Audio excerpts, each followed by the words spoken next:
NSSF's age, we are glad they are not about to get their midterm, because maybe if they did, one would be different. But that said, this morning we're going to listen to something even more special. That for those of us who are already saving with the bank, an announcement, the long awaited, that we always do and wait for every single year, shall be made. But even better, we are told that before we have our lunch today, the announcement shall have been put in real effect. So if I were you, I would ensure my phones are charged, my bank apps are running, just to get the click. Once again, a very good morning to all of you. My name is Kasiate, Simon Kasiate. But for purposes of today, and for the protocols needed, please do not refer to me as the MC. I am a little more executive this morning because of NSSF. So we have changed the title to the Event Flow Management Consultant. Repeat that after me. Yes, we are people who love big titles. And like NSSF will tell you, it's now 40 years of making lives better. So who would want to remain with a simple title like MC, 2 letters, when you can make them 7 and even multiply by 2? But that said, we are in a beautiful part of the world, and NSSF prides itself in making lives better. But you wouldn't make anyone's life better if they were not in a beautiful country. So to set the stage this morning, as we await for our distinguished other guests to arrive, I would want you for a moment to reflect on your own life and see how beautiful it is to live, work, and yes, I hasten to add, perhaps even die in this beautiful country called Uganda. So set your eyes to the screens right behind me, and let's take you into a journey of appreciating not just our country, but what the future holds thanks to NSSF.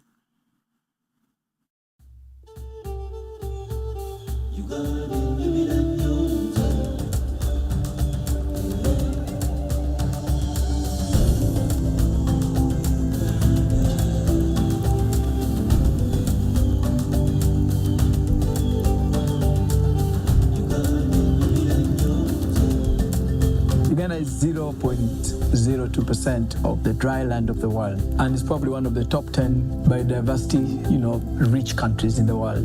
Uganda has got 165 water bodies, and that makes it extremely very unique country. There's no country on the African continent that has much water, freshwater bodies than Uganda, and including a big portion of the world's largest tropical lakes country. There is nowhere in the world that you'll ever find water gushing through a canyon. Mason Falls is the whole of the Nile struggling to pass through 7 meters, falling 43 meters deep, cascading on an area of about 120 meters long. This is Uganda, and I am proud to call it my home.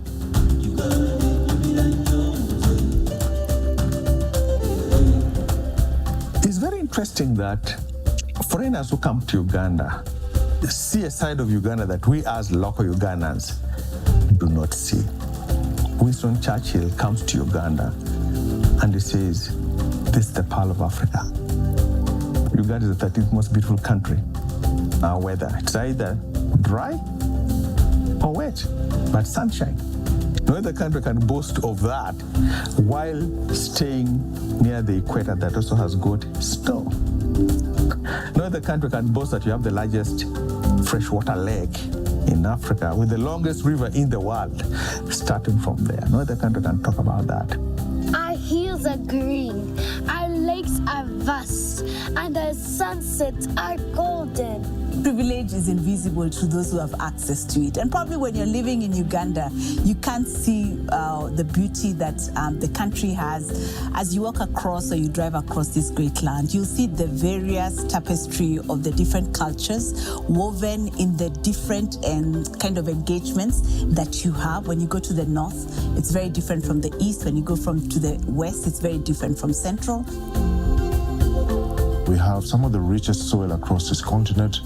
It's been said that you will throw a seed anywhere and you will get a bountiful harvest in Uganda. I think we have a rich opportunity to be a food basket for this region, and we are in many ways. I think we have a great climate for growing coffee because we are at a higher altitude here in Uganda, and the coffee we produce, the Robusta, is very good.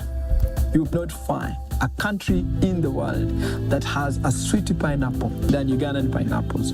It's the best pineapple in the world. Now we have a lot of guests that come from the Emirate eat pineapple. The culinary basis of Uganda is extraordinary. I mean, you can go, if you go to Mukwana, you have what it's called, the chicken on a stick, as I call it. I think that's also what it's called. The famous Rolex that you can find on every street corner at any time. And matoke, which I think is probably, it's the only country I've been in Africa where they have matoke and G-nut sauce, which is also everybody loves. We have the best food, the best music. We are the vibe.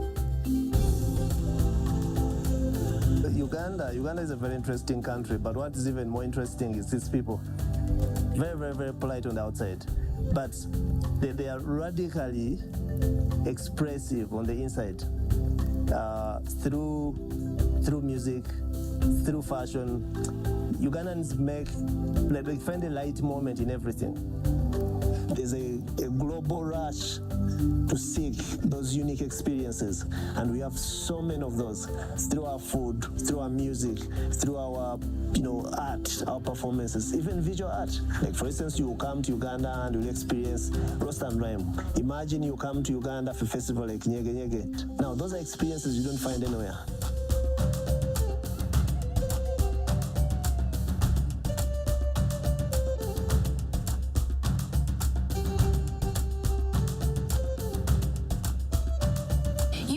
Not just a beautiful land. It is a land of opportunities, a place where ideas grow and businesses thrive. So Uganda is a market-based economy, and it's been a vibrant economy with 70% of labor being less than 40 years old. We operate a free market, which basically means that you are able to bring in significant investment quite easily, and we actually see it when we look at foreign direct investment. That's been growing quite significantly in Uganda relative to other countries within the region as well. So it's easy to access your foreign currency. It's easy to convert that into local currency at a pure market rate without any restrictions or constraints.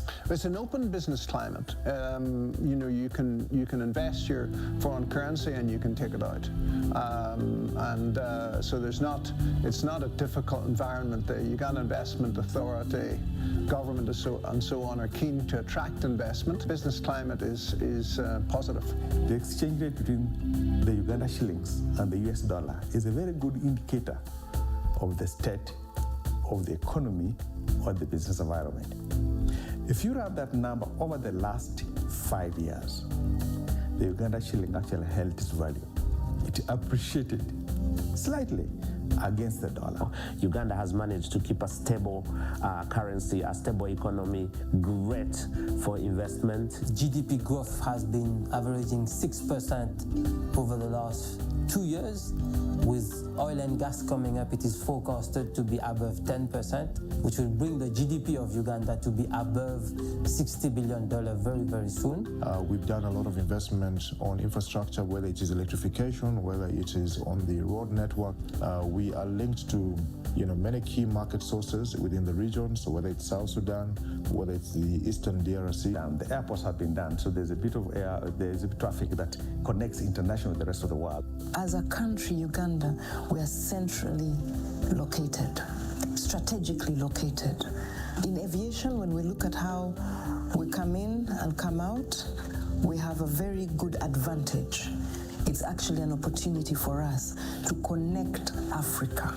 For cargo, it's the best place to take off and land in terms of weight, in terms of the altitude. Entebbe is the best place. So it gives us an opportunity to save in terms of fuel costs vis-a-vis the weight. It reduces the cost of the cargo per kilo. So we laid the foundations to help propel the nation basically forward into the next decade. We have seen government being very deliberate around creating policies and the right environment that enables us to be able to use technology to be a national catalyst for the development agenda that the government has. And I think this is what has enabled us to be able to drive massive progress. Today, when we look at where Uganda is many years on, we can speak about significant advancements in terms of driving digital and financial inclusion. We have investment in fiber across this continent as well and across the country, just ensuring that businesses are able to leverage off the benefits of internet and technology to strengthen the opportunities for business into the future. Uganda is fast growing, smartphone adoption is high, costs of doing business are going down, everything has been digitized now. Registering a company is super easy now, paying taxes is easy, you can pay on your phone, you can pay in the bank.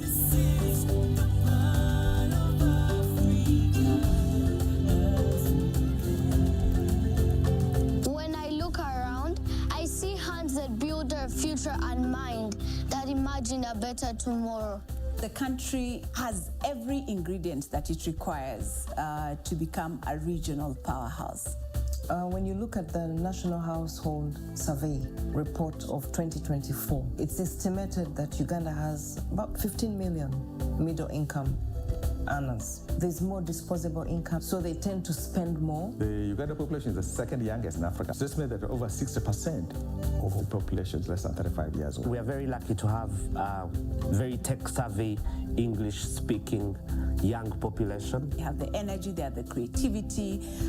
Many of them are digital natives, which means that they can be able to leverage the power of the digital economy that we're seeing today to accelerate Uganda. The level of innovation, the level of entrepreneurship that we can find that can come out of these young people is immense. So it is actually a future for this country. When I look at Uganda, I look at the talent of its young people, I look at the entrepreneurial energy that is in this country, I look at the resources that are in this country. The amount of energy that's within the country is incredible. What we need to do is how do we channel this energy into more productive activities? It truly means then that we can actually be able to catapult this country to becoming a significant contributor to what is happening in Africa. We are over 40 million people. Each one of us has a reason to believe in Uganda. I want you to believe in Uganda just like we do. Believe in our people, our dreams, our opportunities, and our future. This is our home. This is Uganda.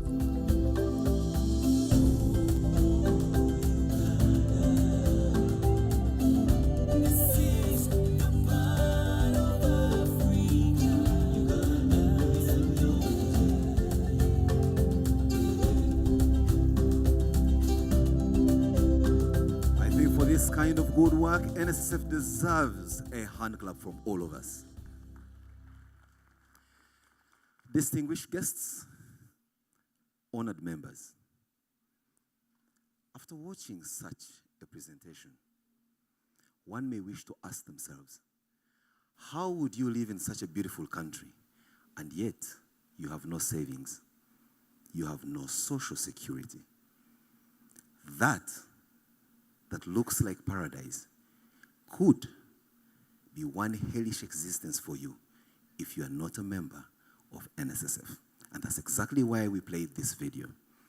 For all of you in the room, have your best smile on. Tuck in your shirts. Organize your ties, for we are live on all major TV stations in this country. Why? Because NSSF and why we're here today is, for the most part, the most important announcement that has to be made in the land today. But first, allow me, in a special way, recognize one or two amongst us that's with us. There's no way I can start my presentation this morning without recognizing Dr. David Ogong, the chairperson of the NSSF board. May I request that you stand up? And now, I can formally invite folks that have taken a painstakingly long time to look critically into the health of NSSF. Is it what we think it is? Are they as healthy financially? But most importantly, are they only just receiving money from us and doing nothing else back to the society in which they operate? How is their footprint as a reasonable and caring corporate citizen? And so without further ado, ladies and gentlemen, let's put our hands together for the Office of the Auditor General, which is coming forward to present to us their report on the health of NSSF. Most welcome, Mr. James Bantu, Assistant Auditor General. Mr. Bantu, most welcome. The stage is yours.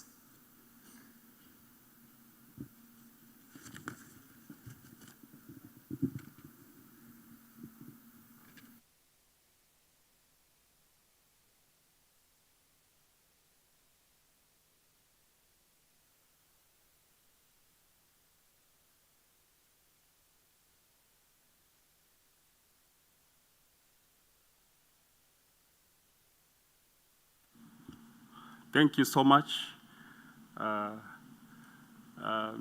Kasiate. You'll excuse me, I didn't capture that title. So at the risk of being told to step aside, allow me to still call you the Director of Ceremonies for today. Okay? So as introduced, ladies and gentlemen, my names are James Bantu, and I'm the Assistant Auditor General in charge of audits at the Office of the Auditor General. I'm here to represent the Auditor General, who is currently out of the country on official duty. He was supposed to do this, to present this by himself.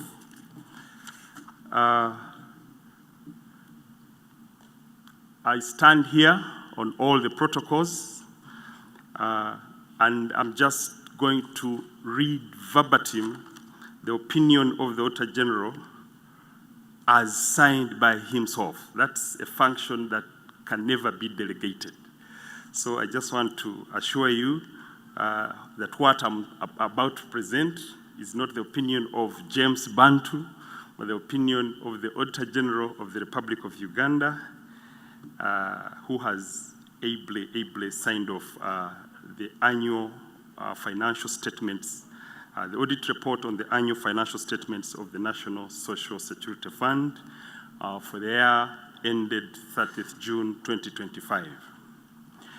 By way of introduction, the Auditor General, in terms of Section 23 of the National Audit Act, CAP 170, is allowed to appoint private audit firms to assist him in the conduct of audits.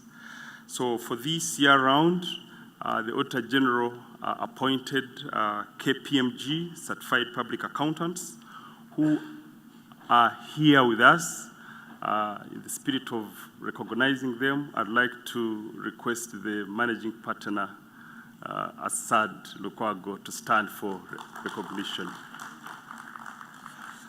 So the Auditor General appointed KPMG to audit the accounts of the fund for the year ended 30th June 2025. And I'm here to read the opinion that summarizes all the detailed audit work that was undertaken during the course of that exercise. Allow me to read verbatim the opinion that has been expressed by the Auditor General. I have audited the financial statements of National Social Security Fund, NSSF, of course, which will be set out in the booklets that will be availed on pages 12 to 98, which comprise the statement of net assets available for benefits as at 30th June 2025, the statement of changes in net assets available for benefits, statement of changes in fund reserves, and statement of cash flows for the year then ended, and notes to the financial statements, including material accounting policies. In my opinion, the accompanying financial statements present a true and fair view of the financial position of the fund as at 30th June 2025, and of its financial performance and cash flows for the year then ended in accordance with the International Financial Reporting Standards and in the manner required by the NSSF Act Cap 230 of the laws of Uganda. In brief, the Auditor General has given a clean audit opinion on the financial statements of the NSS of the fund.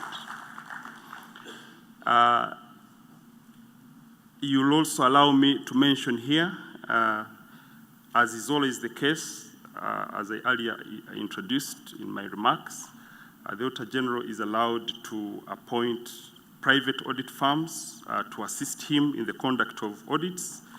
And in the same manner, allow me to also mention that in the subsequent year, for the subsequent year that will end in June 2026, the Auditor General intends to again appoint KPMG certified public accountants to audit the accounts of the fund.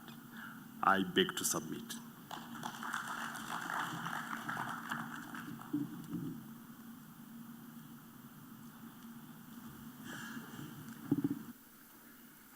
I wouldn't want to run the risk of the Auditor General auditing our mood this morning and realizing we don't have proper health and good manners. Let's clap for him. More so, for saying without any fear of contradiction that indeed NSSF is as healthy as they come. That said, folks, when you have a healthy institution, financially at least, like NSSF is, what more would you really be asking for before you can turn around and indeed choose to be a member if you're not already one? But also importantly, subscribe if you're a business to have your employees as part of this growing, rich, and stable membership that NSSF does have. And that's the reason we are here today, to show benefit for those who already are as part of NSSF bigger family.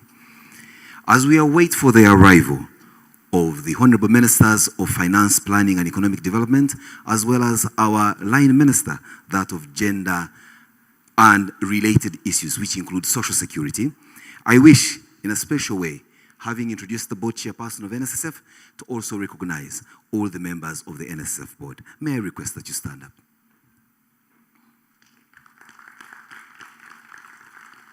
Thank you very much. We appreciate. Then, of course, we have got our distinguished members from the trade unions, from the respective trade unions. We have representatives from NOTU. You may wish to wave at us. Thank you very much for coming. Representatives from COFTU. Wow. Employer representatives, some representing the Federation of Uganda Employers. Where are you? The Federation of Uganda Employers always keeps time. That should also give you an indication of how they treat the employees. Well, it's about show time. It's now my singular honor and pleasure to look you in the eye, Mr. Patrick Ayota, and invite you to come and join me here on the stage. And when you do, I'll tell you what to do. Thank you.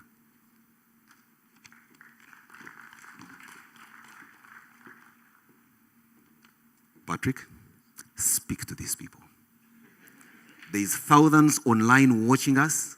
There's perhaps tens of thousands on all major TV stations in the land. And then, of course, there is a crowd outside the room watching you on huge screens. Enjoy. Good morning. Good morning. Now, you guys want me to repeat a story you normally say. You know, I grew up in a small village called Nyem Nyem. If you doubt that it exists, if you ever go from Tororo to Mbale, it's exactly halfway. A little trading center called Molo, make a left. 4 kilometers you'll run into Nyem Nyem. I used to be a primary school teacher, and there's something that stage of life makes life so enjoyable. So if I walked in the class and I said, "Good morning, pupils," how they respond? However broke I was, I just felt good. So please help make me feel good. Good morning, pupils. Now that, if you doubt it, please, next time you volunteer for anything, go teach your primary school. You'll be amazed at how they re-energize you in the process. So I'm just going to take you a bit about the performance of the fund. Like we do at the fund, we will talk about the good, the bad, and the ugly. And the reason is the fund is made up of you and me. And I'm not perfect, and we're not perfect. Therefore, we talk about all of it in terms of transparency. But before I start, let me just ask the people who really manage this fund, the EXCO members. If you're an EXCO, please just stand up for representing EXCO and remain standing. Well, thank you. I'll start on my left, Barbara Arimi. She's our Chief Marketing Officer. Got Mr. Isaac Ogwang, he's our legal officer, he's our Chief Legal Officer representing Agnes. So anything we do, we make sure that we cross all the legal T's. We fight a lot, by the way, because we think we should do other things. They tell us you can't. Mr. Wori is our Chief People and Culture. If I cross on this side, now the guy who really keeps us on to right standing in front of us, Mr. Jerry Kasato, he's the Deputy Managing Director, doing unbelievable work and amazing work in terms of keeping the fund. Right behind him is Mr. Stevens Mwanje. He keeps all our money, won't spend it, he won't let it go. And next to him is Mr. Edward Senyonjo. Mr. Edward Senyonjo falls in the category of Isaac Ogwang. We want to do certain things, they say you can't, it's too much risk in terms of what you're doing, and we have our little battles in that case. And right next to him is his brother called Geoffrey Barije. He's our Chief Internal Audit.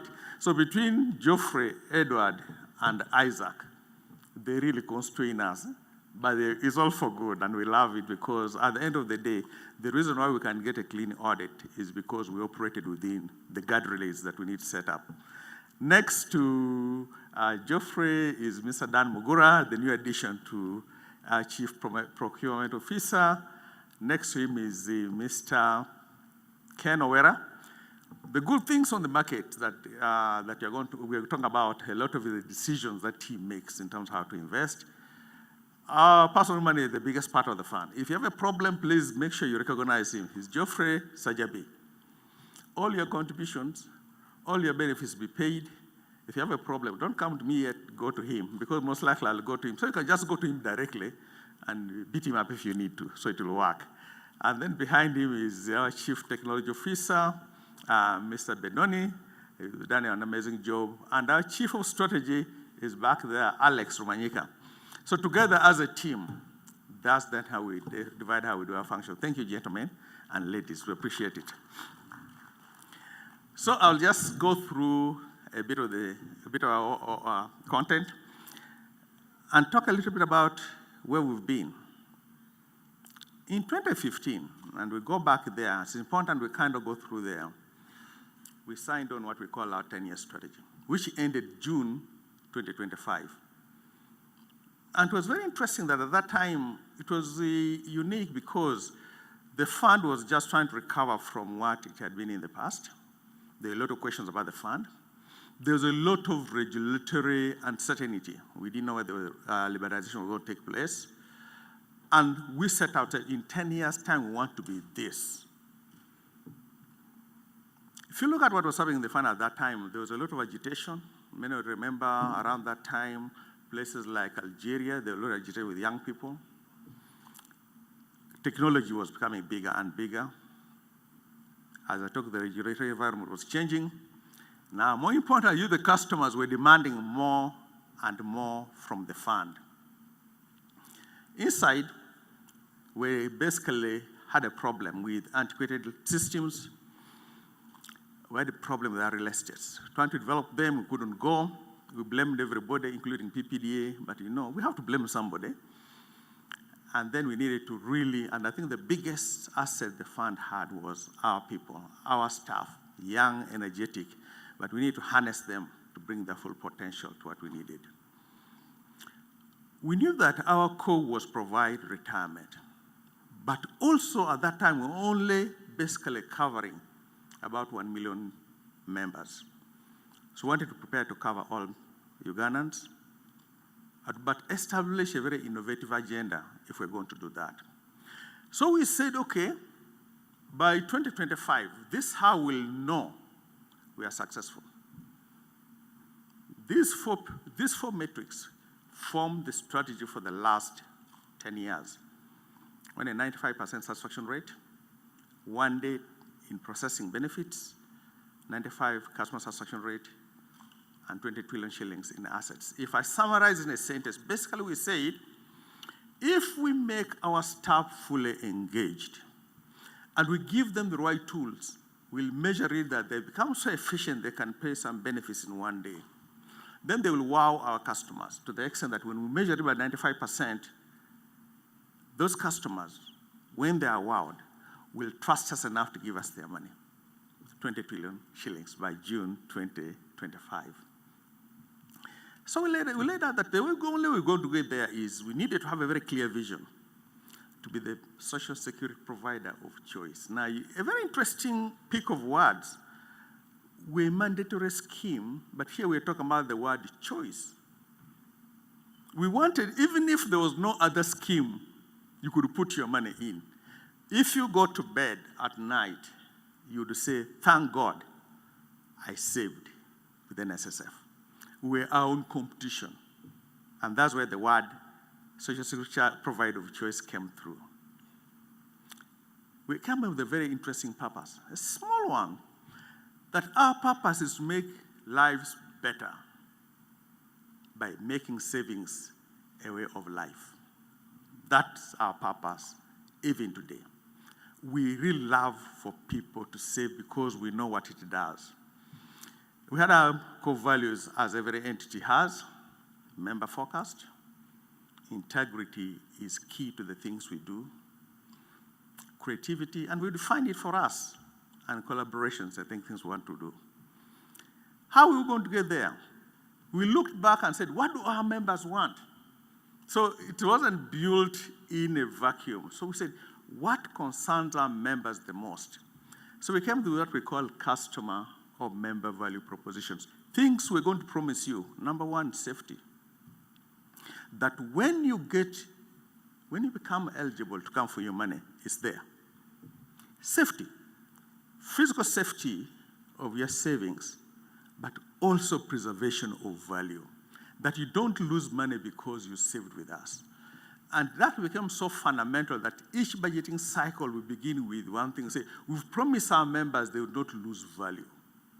For many of you who want to guess what the interest rate is going to declare today, look at the 10-year average inflation over the last 10 years, add it 2 percentage points, and you'll be close to guessing to what the interest rate could be.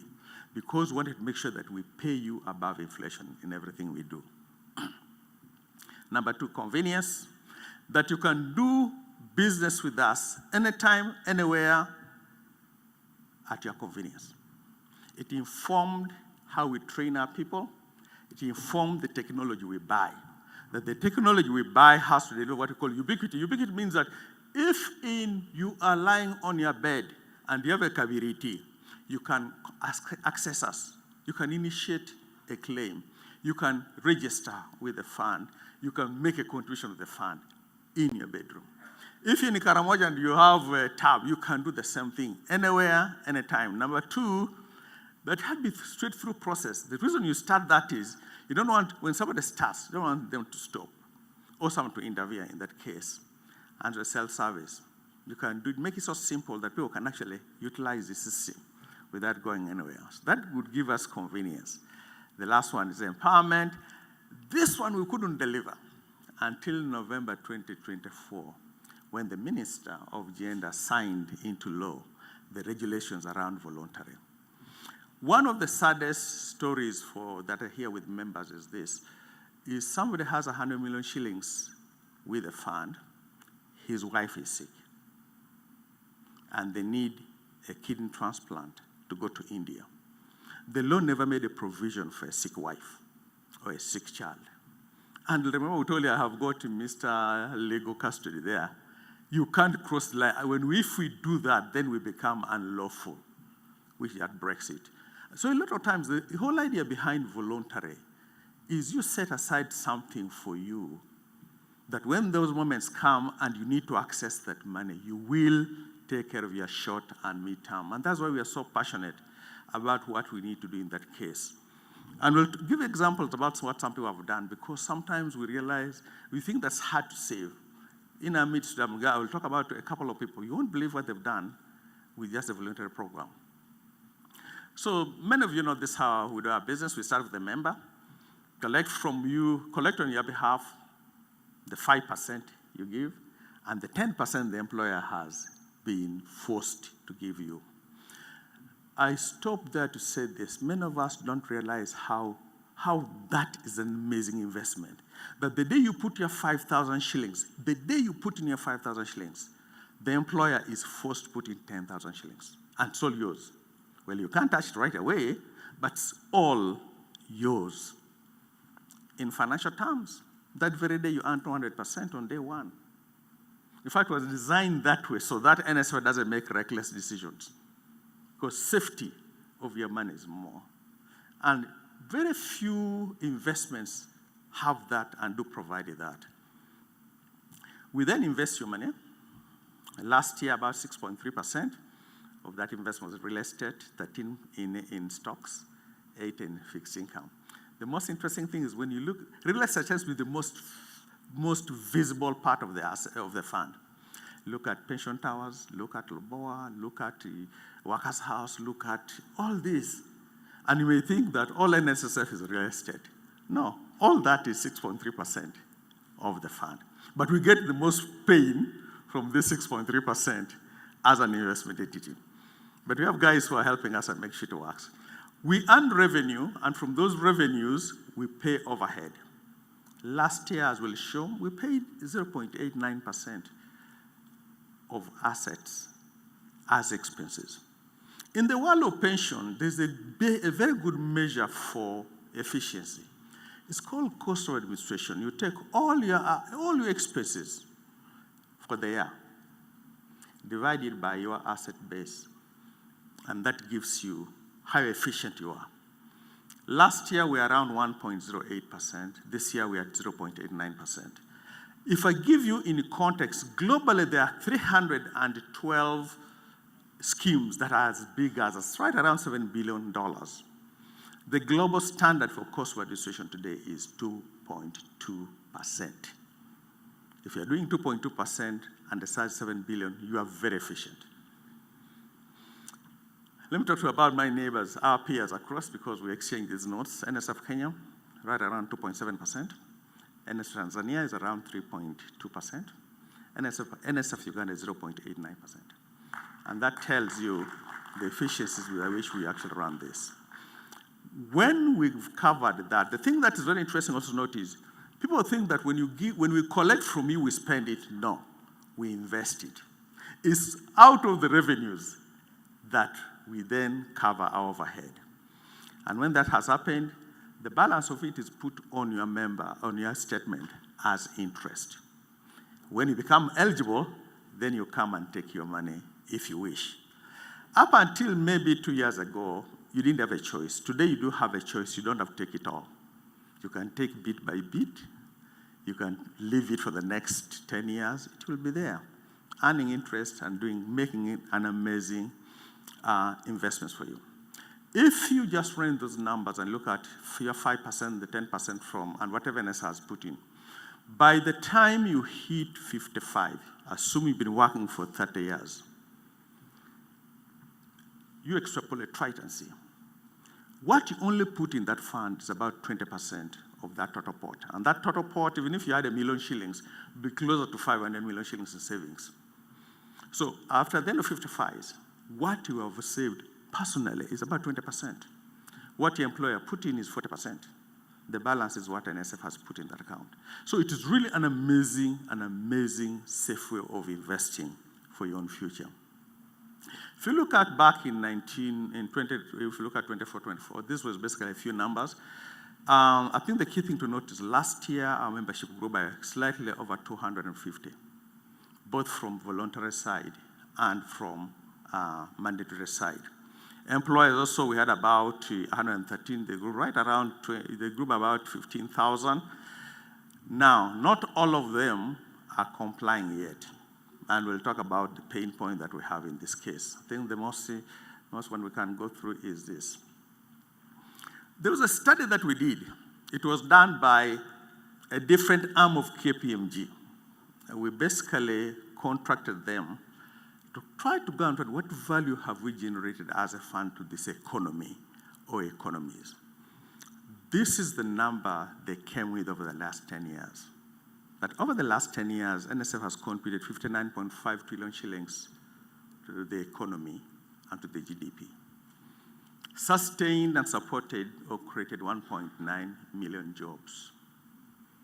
And if you look at the average payout per person over the last 10 years was about right around 20 million shillings. But then that number today, when you look at the average payout, is around 25 million shillings. That's what somebody is taking home after they've saved for all this, the work for 10 years. One, our wages are low in the country. Two, our jobs are not stable. Today you are working, the next day you're working. So you find that what somebody is taking out, think about somebody has worked for the last 30 years, now they're leaving, and they're going 25 million shillings. And then they're going to live longer. Many of you may not know, about 20 years ago, the lifespan of a Ugandan was around 43 years. So people were saying, if I'm living up to 43 years, NSF, you're kidding me. So you want me to come for my benefits at 55, but I'm dead at 43.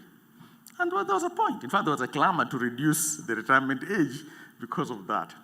Thank God when you look at the demographics in Uganda, the lifespan of an average Ugandan female is, I think, 64, males around 62. Now, there's what's called the longevity. The longevity is how long you live after that 63 or 62. In Uganda, it's 15 years. So what you're going to do, add 62 plus 15, that's around 77, add 64 plus 15, around 79. Let me challenge you, go to your village today and you'll see how many 70-year-olds are living in your village, and compare that to 10 years ago. There are more 70-year-olds working in your villages today than they did. The point is, you're not going to say, life will not stop because you're retired. No, you're going to live longer. If you retire at 55, you have an additional 20 to 30 years. What do you need to do in that case? How do you plan for it? And that's kind of the conversation we now need to have. If you're very lucky, you have 100 million shillings and so on, you've been making 1 million shillings a year. The tend to say, okay, give me my money, let me go.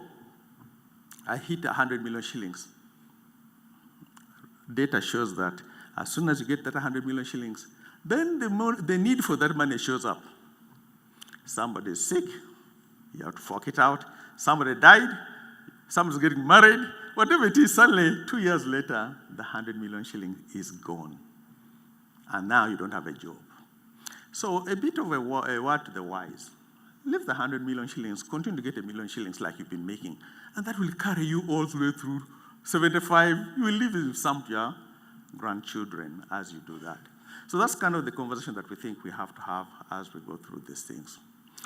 If you look at the investment, and I think we talked about this, economic growth in Uganda was really good, grew at 6.3%. Inflation was under control, and we talked about that. Stock market increased across East Africa. Interest rates continued to do the yo-yo. The exchange rate was interesting. It's a double-edged sword.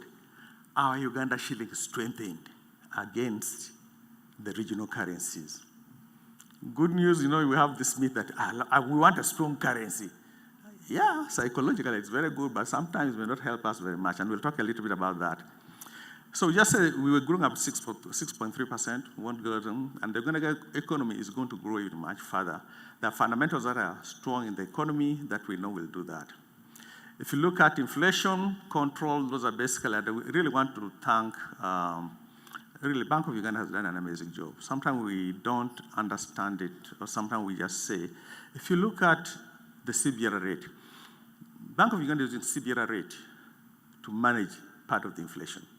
You look at the top, And you can see that in June 2023, the CBR rate was 10%. The inflation was 4.8%. So what they did is they increased the CBR rate to 10.3%. Inflation dropped to 3.8%. It came down to 9.8.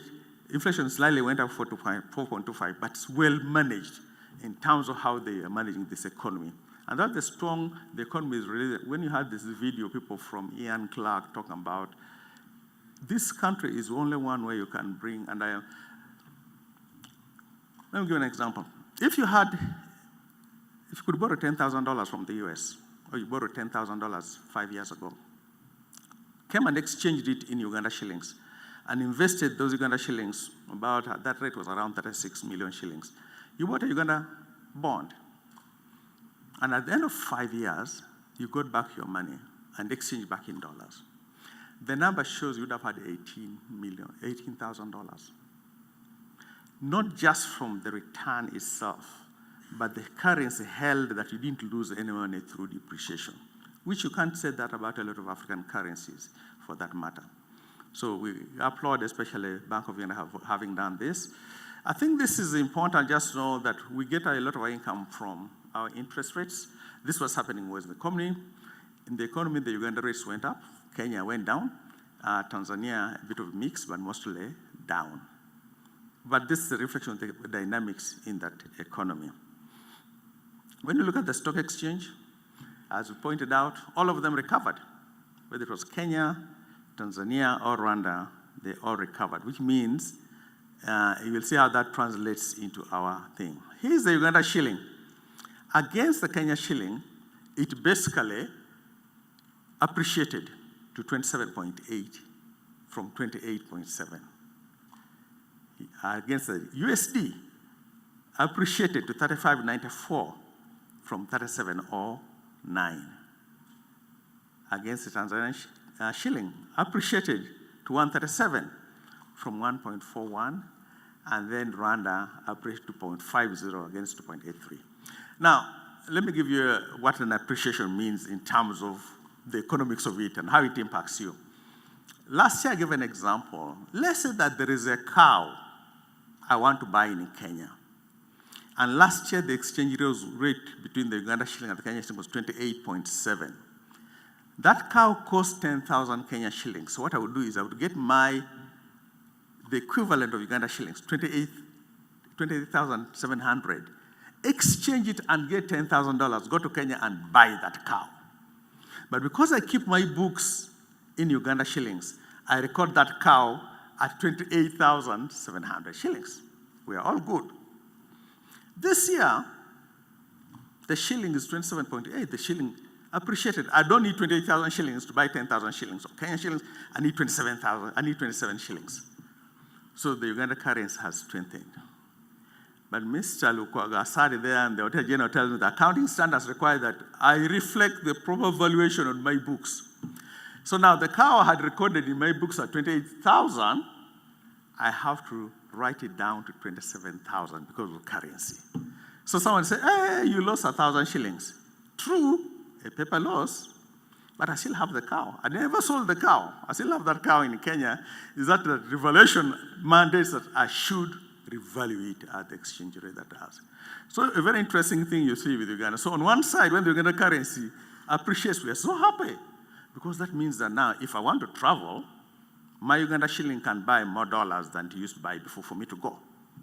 But the other side of it is if we need to export, then our exports are going to be a little more expensive than they used to before. So you can see the balancing Bank of Uganda has to work with in terms of trying just to make sure that the economy remains there as it is.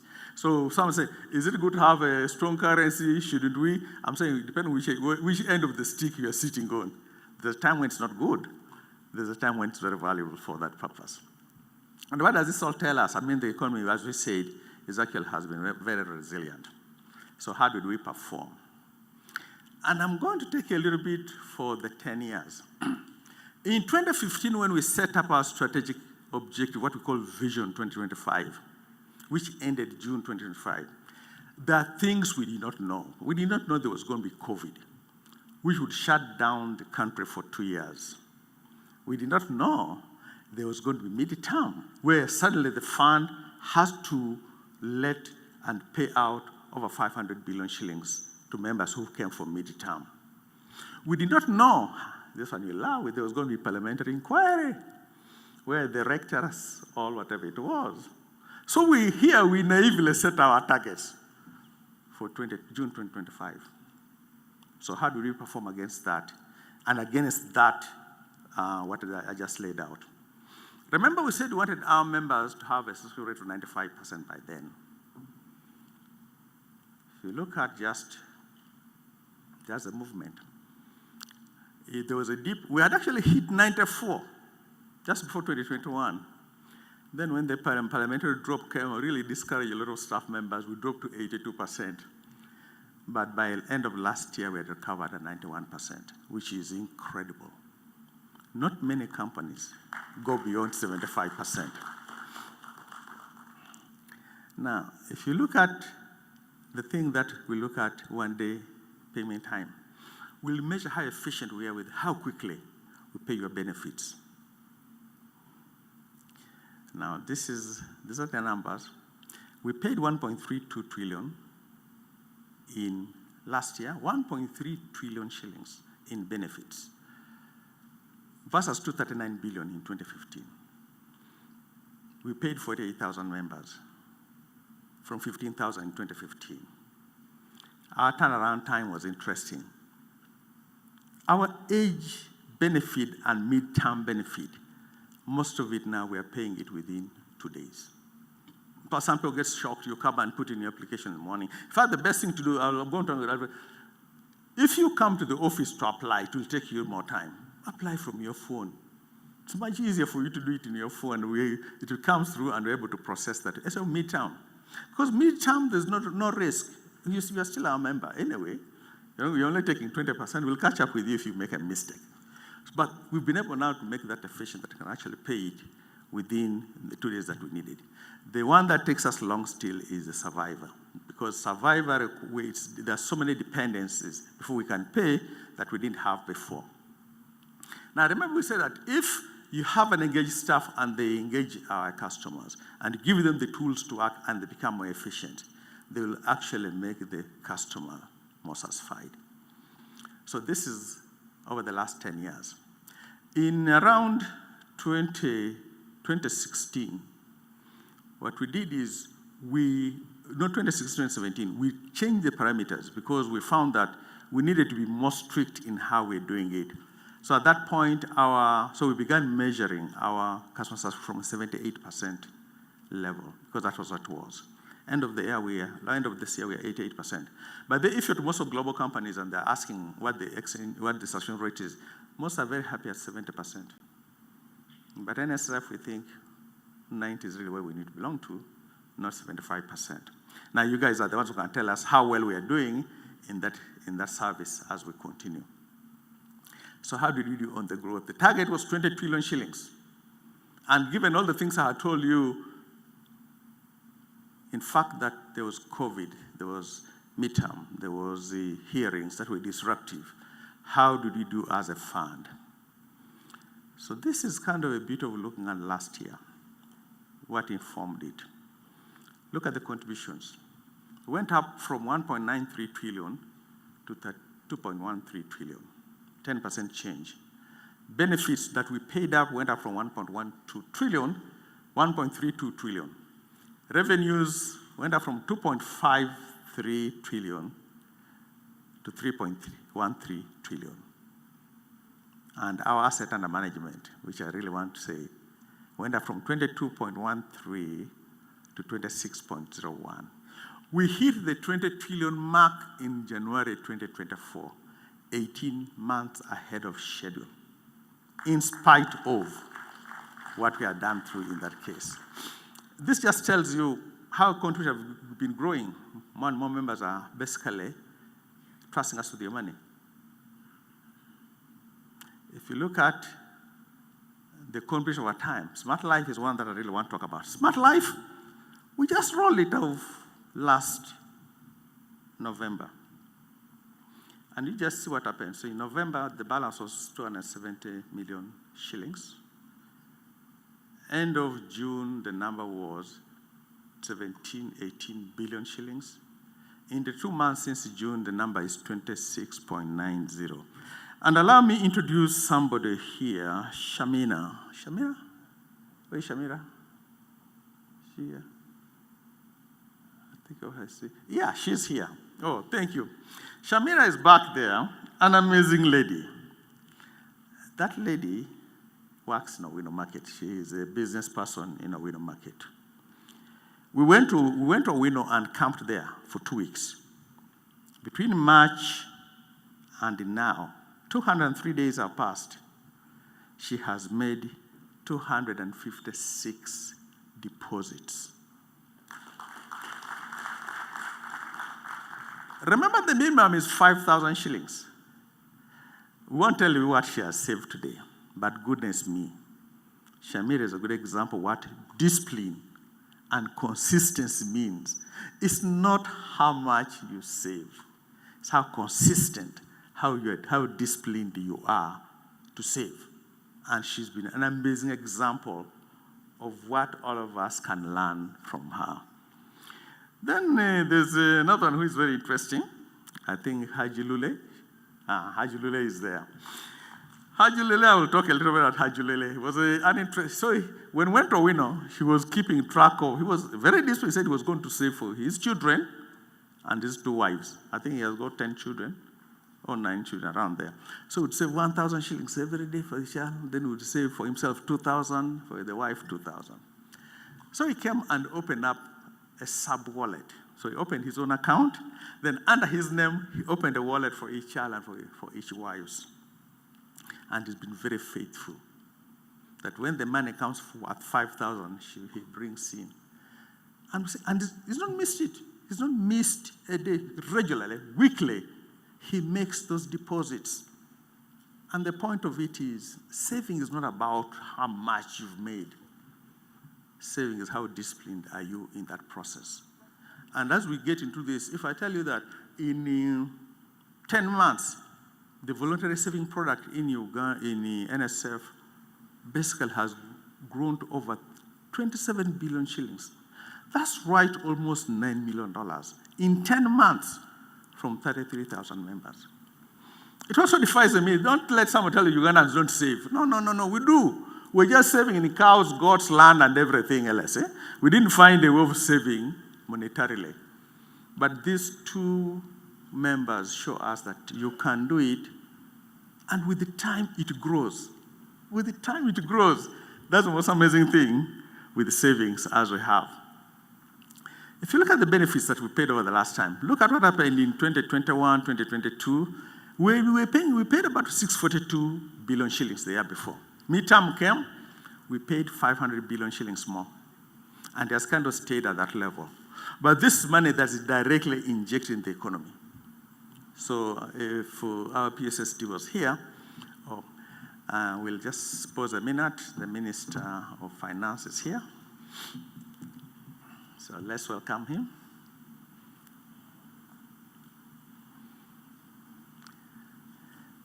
You're welcome, sir. Mm-hmm.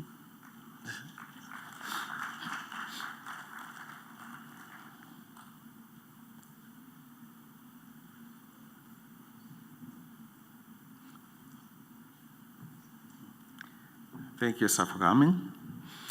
So you can find that the benefit trends for the last few years have come, and this money directly goes to the economy. And I think the Honorable Minister of Finance now is here. I can talk about him. This 1.1 trillion shillings that goes directly into the spending and helps us sustain the economy as we use the monies here. And this from us, Ugandans getting that money back. Look at the money. This is basically, if you look at income that we've generated over the years, sometimes it's a yo-yo. I remember that animal I mentioned, FX, it hit us in 2022 because the Uganda shilling strengthened so much against the Kenya shilling. And that revaluation brought us down, but we recovered. By 2024, by last year, we had already recovered 3.5 trillion shillings that we raised. Okay, this is where, and I think if you noticed a bit, So from interest, we earned 2.88 trillion shillings from all countries. Our real estate income increased to 16.6 billion shillings. Dividends that we got 238 billion shillings from 175 billion. The purchase of MTN was amazingly good for the fund. Airtel was good for the fund because from MTN alone, we got about 61 billion shillings in dividends. I think Airtel, we got around 38 billion shillings in dividends. So investing on behalf of Ugandans and holding these shares on behalf of Ugandans has actually been good for the country and for the member. Other income is where I need to just tell you a little bit where now the bad comes through. 651 billion reduced to 328. There are two things that happened. First of all, because all the stock exchanges went up, our portfolio of equities went up. The good news is accounting says, you do everything. If it goes up, value it where it has gone up. If it comes down, value it down. So we actually had 715 billion shillings in gain. This just because the market went up. I call those the headwinds, the tailwinds. The headwind was because of the currency fluctuation. Remember I told you that the Kenya shilling, the Uganda shilling strengthened against the Uganda shillings. Therefore, we had a valuation loss of 274. But also, many of you know we had to write down Umeme. On our books, we had a 117 billion. The concession had ended, and we need to write it down. So let me talk just slightly about Umeme so you can get the context of where this is coming from. Between the time we bought Umeme, we bought Umeme shares at different levels as well. We had spent 153 billion shillings. Up until March last year, we had got back dividends right around 151 billion shillings. So basically, if you look at just for a payback period, we had got all our money we invested in. Then in June, we got a check, a dividend for 91 billion shillings again. So that put the net return on Umeme, just for evaluation, an NPV of 11 billion shillings, with a return closer to 21% as an investment in Umeme. Now, we needed to write this down because we had Umeme asset in our books. The accountants tell us, my friend, what should be in your books is your projection where it's going to go in the next future. And since Umeme's concession, remember they had their biggest contract was a concession with the government of Uganda. When the government of Uganda did not renew that, we had to reflect, we took the most conservative way to reflect it in our books. That's why the Auditor General is able to give us a clean health, because whatever could have darkened it, we've taken the hit in it in this book as to well. If the arbitration goes well, and Umeme is paid more money, we'll get more money, and then to reflect in this year's income number. So those were kind of the things that were hidden in the numbers that I need to share with you so you can understand that not everything is rosy. Some things we don't understand, but in totality, the fund has done very well. I know, Prime Minister, you like this. One of the things that the Minister, and he may even hear it today, says he's concerned about a number of things, safety, and then he says, will the fund be able to pay its members? This graph shows you a comparison between the assets of the fund, which is the dark blue line, and the liability of the fund, which is the light blue line. As of the end of June 2025, the assets of the fund total 26.0%. The liabilities against those, what we hold on your is about 25.5 trillion. The point is, NSSF is what's called a fully funded scheme. It can, if we close NSSF today, every member would get paid what their balance is and has accumulated over the years, whether it is what they put in, what the employer put in, what NSSF gave them as interest, would pay it all. In fact, let me even go back and say this.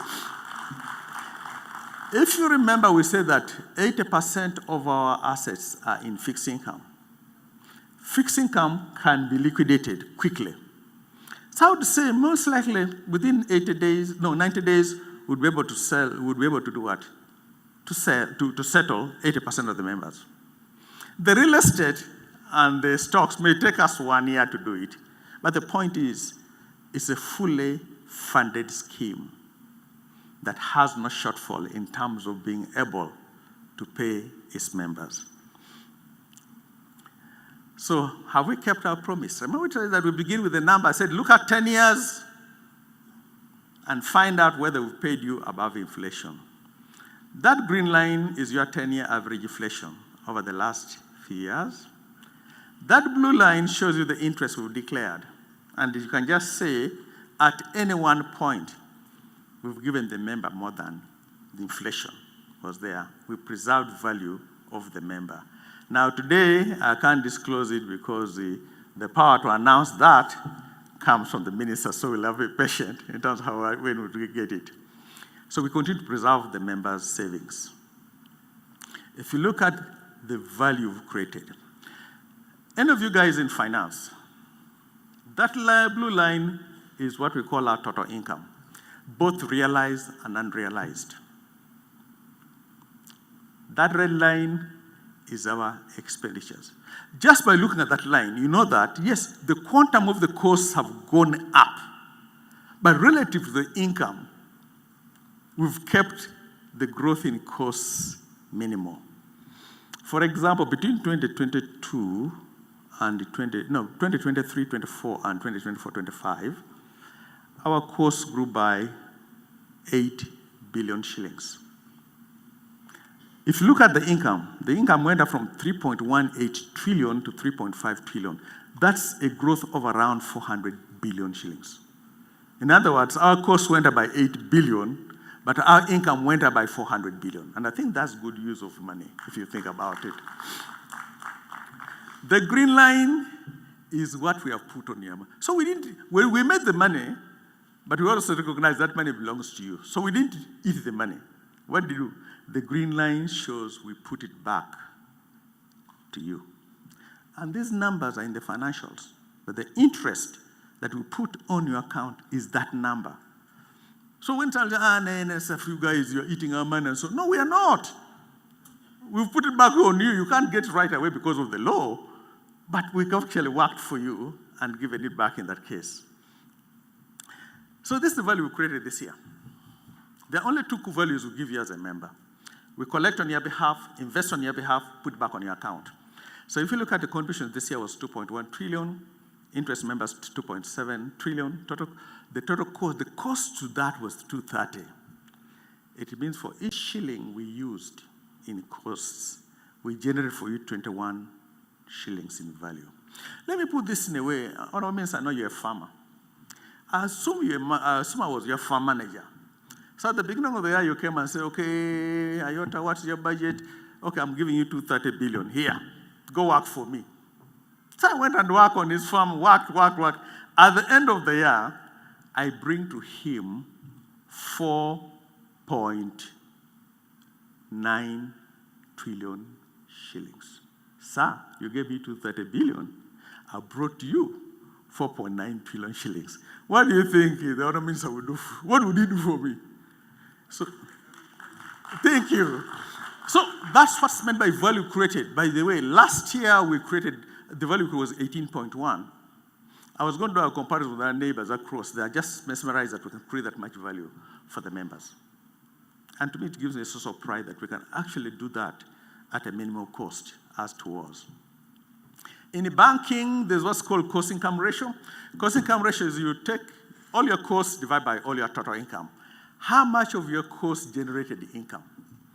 The banking sector today, the average is around 53%. Some banks are closer to 80%. You have, I think, a few that are around 40%. If you take a look at all your expenses divided by your income, if we use that matrix, NSSF was 80%. Whereas the banking sector says, for each 100 shillings that we generate as income, we'll spend 53 in expenses. And it says, for each 100 shillings we generate, we'll spend 8 shillings in expenses. So you have really an amazing, efficient firm. It's actually efficient in terms of the way we do it, because if you compare us to other entities, there are schemes that are much larger than us that are hovering around 8%. But that's something that we've done wrong. I already talked about that. So by and large, we think we got there. So as we close this chapter, let me just take you a little forward. Now, Vision 2025 is in our rear mirror. I mean, we wallow, we brag, whatever. We need to focus now. Where are we going the next 10 years? We call it Vision 2035. Our purpose still remains the same. Make savings a way of life. Make lives better by making savings a way of life. That's our commitment to you the next 10 years. Our purpose. We'll plead with you, we'll beg you, we'll chase employers after you because we want to make lives better by making savings. Our vision is still one social security provider of choice, even if there's no other NSSF. When you go to bed, I want you to smile and just say, thank God I save with NSSF. And how do we know we are there? So we set up another ambition for us. By 2035, we need to get there. Now, this become ambitious. I'll start with the last one. 95% subscription rate for anybody, whether you are our staff, our customer. We want to push that number to 95%. The growth of 50 trillion by 2035. Everybody in Mexico thinks, no, we are going to pass that line. We'll pass it. So we believe that number is not going to be a problem for us. The good news is, some say, but Patrick, you guys kind of lowballed us. 50 trillion, how could you lowball us at 50 trillion? I said, no, it's okay. It never stops us. We had a target of 20 trillion. When we reached 20 trillion, we didn't stop and say, hey, our target was 20 trillion, so let's go. We continued. And in the process, we hit 26 trillion. 6 trillion shillings more than we had the target for 10. So having 50 trillion there, not a problem. We'll exceed that as soon as we get there. The animal is this 50% coverage. By 2035, we want at least 15 million Ugandans from the current 3.3 million Ugandans to have saved with the fund. And I'll tell you why that's audacious. Because, and why you must do it as a country. Last year I showed you some graphs. If you go into history and look at countries like Korea, South Korea, Taiwan, Vietnam now, China, Malaysia, Singapore, they became Asian tigers when their domestic long-term savings compared to GDP was around 25% or exceeded 25%. That means they had domestic pool of capital to run their own development agendas. In Uganda, it's 12%. And most of it is with NSSF. So the point is, as a country, we really need to push hard to, if we are going to be self-sustaining, self-independent, we need to save. That's the future you leave for our children. The reason is, let's forget this thing that the Minister of Finance has to go out there. Oh, man, you guys, we need $100 million, and then we don't do it. But the government has become very interesting. The number of projects that the government has actually funded, also by funding, and then the development partners come. And that's why we need to get where. So to get there, we need to get as many more Ugandans to invest in savings. So on one hand, when you save, you're not only just working for yourself, but also creating an environment when the children grow, would have created for them a more self-sustaining environment in that case. So how shall we get there? Our promise still are 3. Safety is a serious value proposition. Sorry. The Minister of Gender has come in. You're welcome.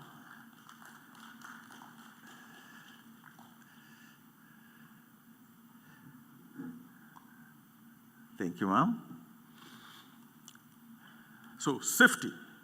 By the way, this thing about safety is something we take. We laugh, we smile, but when we find somebody doing manyanga with us, we are ruthless.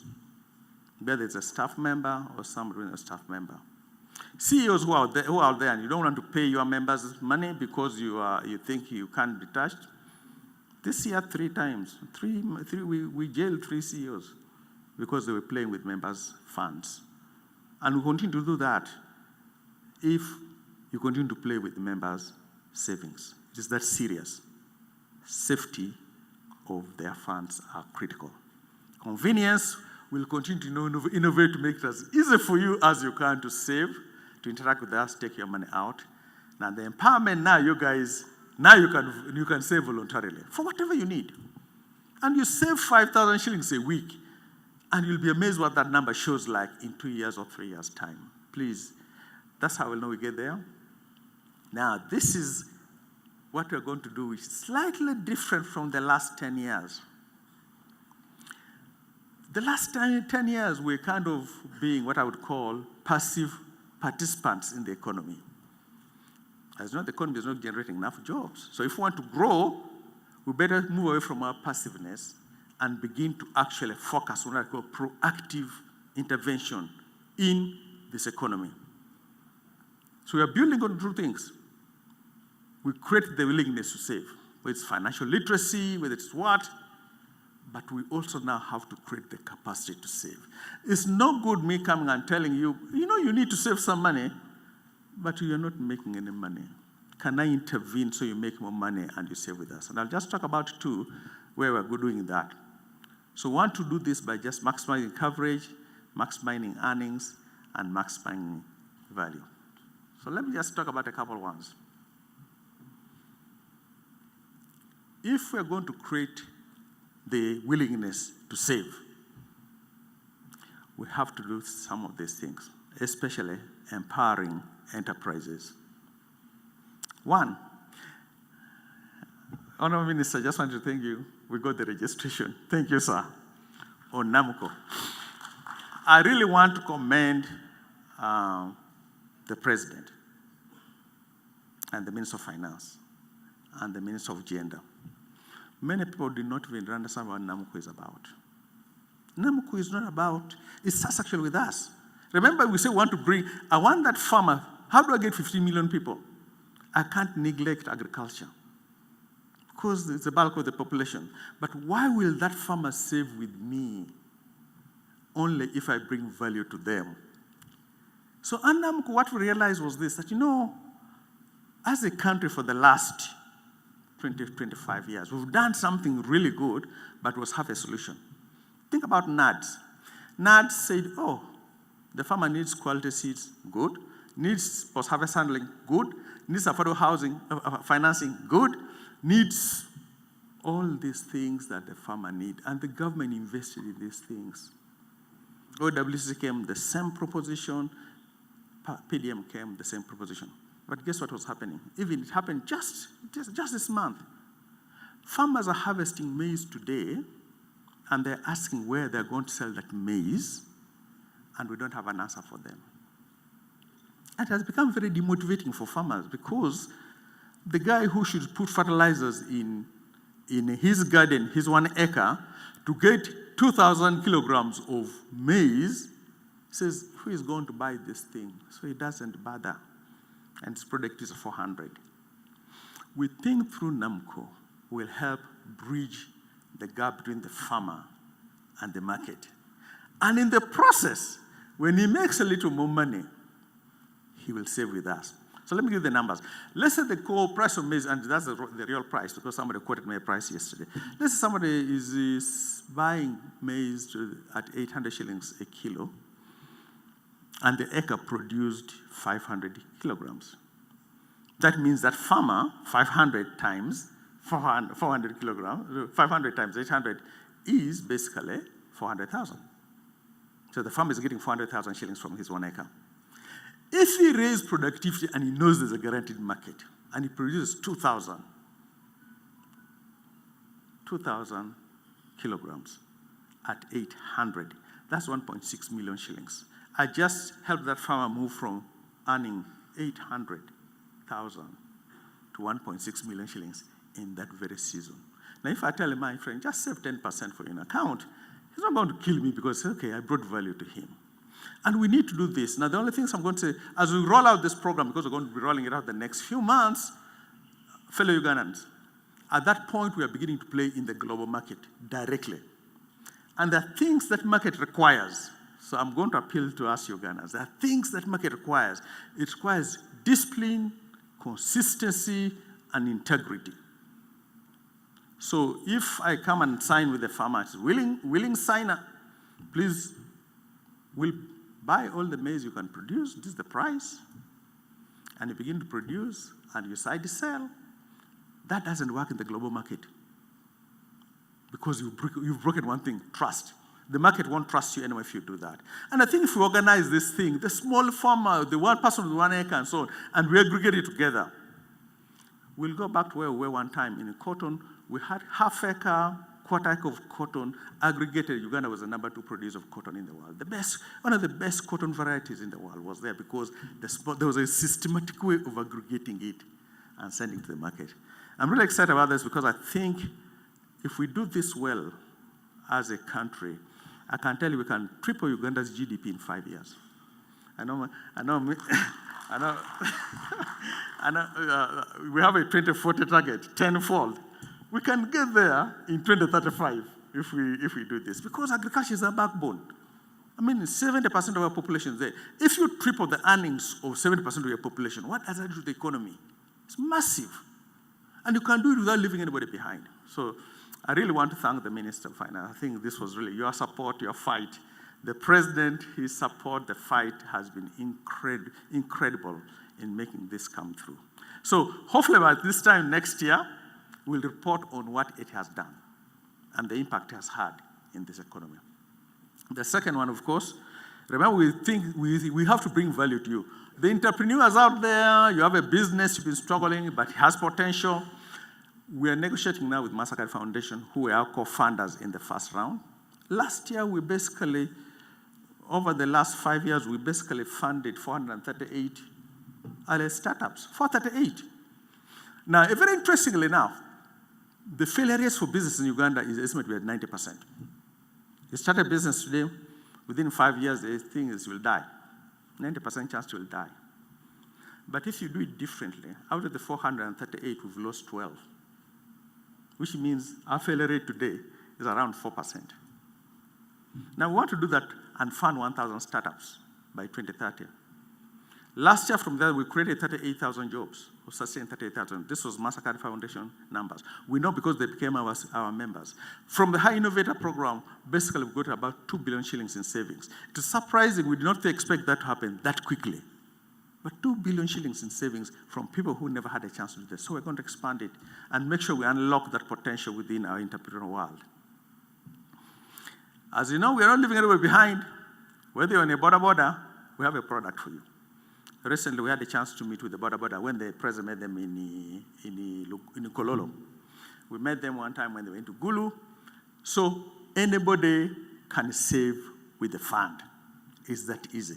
And as we go along and do that, many of you may not realize this, but there are about almost 2 million border-borders. Now, you guys look at those border guys and you think that, and I didn't even know this, that they're very disorganized. Each stage has a chairman, has got a secretary and a treasurer. There's a hierarchy in the way they organize themselves. Forget you seeing them running. They're very organized. We tap into those and we can help them save for themselves. And once they become aggregated, then you can roll out the products to them, whether it is health insurance, whatever it is that needs to be done, and we can do that. You'll see us doing a lot of investments, not just looking at what traditionally we looked at. We're now really looking at infrastructure, looking at what we call the private equity world, so that we can actually build up on that. We hope to participate in the Kampala-Jinja Expressway. We are waiting for them. Oh, Honorable Minister, please, we are ready. We even gave letters. We are ready to do that, so that we can help this country grow. So I think that will be great for us as a country. Lastly, one of the things that I want to do for you is, and we're already there, guys, I'm not going to spend on the first thing in terms of the legacy. Remember, I gave an example. You have 100 million shillings, you take it out. And after 2 years, it is gone. You're earning 1 million shillings, but as soon as you have it in your pocket gets holes and flows out. So what we've done is, next Smart Life, there's something we call Smart Life Fixed. We are coming. Instead of taking the 100 million shillings, let's manage it for you. If we earn 12%, that's 12 million shillings a year. So you can just live on that interest. For the rest of your life, you still have your principal, so that when God takes you, you can leave something for the wife, and they can continue to enjoy 1 million shillings. And you can just do this one, and suddenly your lifestyle is totally different because you're getting this regular income that you want to do that. We're doing that in preparation for the trust. That when we do that, one of the saddest things today when you look at, it is sad. One of the saddest things is when some of our billionaires, trillionaires pass on, and within a few months, a few weeks, you hear there is a serious family wrangle over the properties. And that can continue for the next 20 years unresolved. The family is suffering because they're suing each other, whatever it is. We think this is going to be a very easy way that now when you, as a 60-year-old, 65-year-old, let's talk. Let's monetize those assets you have. So instead of leaving people with physical assets that they will fight over, we can manage it for you. And your whole family is taken care of. Your grandchildren are taken care of. Whatever legacies you want to support a church, you want to support a school, they are taken care of. Because one of the things we people in Uganda are very poor of, and let me use this example again. Please forgive me. How many of you graduated from Makerere University? Thank you. How many of you have given Makerere University 1 million shillings? I'm giving $1 million to help you in your business. Like I thought. We don't do that very well. Harvard is not great because it was great 20 years ago. Listen, Harvard is not great because it was great 20 years ago. Harvard is great because even today, its alumni takes care of Harvard. Why is that important? You may think that when you left Makerere, I am done. But you left Makerere with a piece of paper called a degree certificate. What was the last ranking of Makerere? If you look at the last ranking, where are we? If even you go to a job now, they say, where did you come from? Makerere. They say, which Makerere? There's a time here in the 70s and so on, if you just showed up Makerere, no further questions. It represented what was there. But we've left Makerere and not even bothered to go back and support. Those people just eat money. Okay, be part of it so you fix it. Because the value of the certificate you hold today is not Makerere of old, it's Makerere of today. The value of your certificate tomorrow will be what Makerere is tomorrow. So what should your responsibility be in building this Makerere of tomorrow? And we do that, that's when the value of the paper we hold becomes meaningful. I'm passionate about that. There's a primary school in my village. I went to say, I need to do something for that primary school. Then the secondary school. I went to the Malay school, the real school. Okay, we'll argue about that one. But it's okay. But guys, you can now begin to think about your legacy. And you know what? Okay, out of this 100 million shillings, I'll least send $1 million shillings to Makerere, to my church, to whatever I need. And when we systematically do that, suddenly we revive all these institutions that are very instrumental in raising us, if we plan for it well. Finally, I think one of the things that we are looking at as a fund today is basically a stronger future. You're going to see us a lot.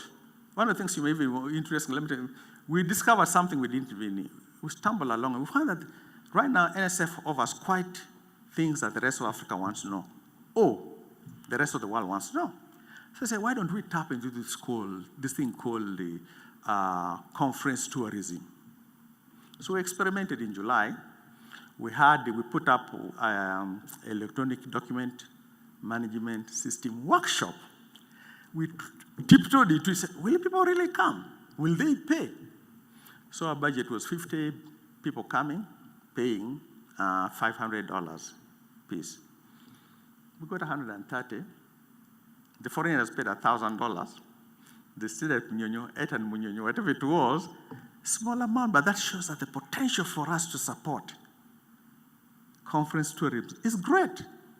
In November this year, 5th, 7th, we're going to hold an all pension fund in Uganda. All pension funds in Africa, we call it the All Africa Pension Summit.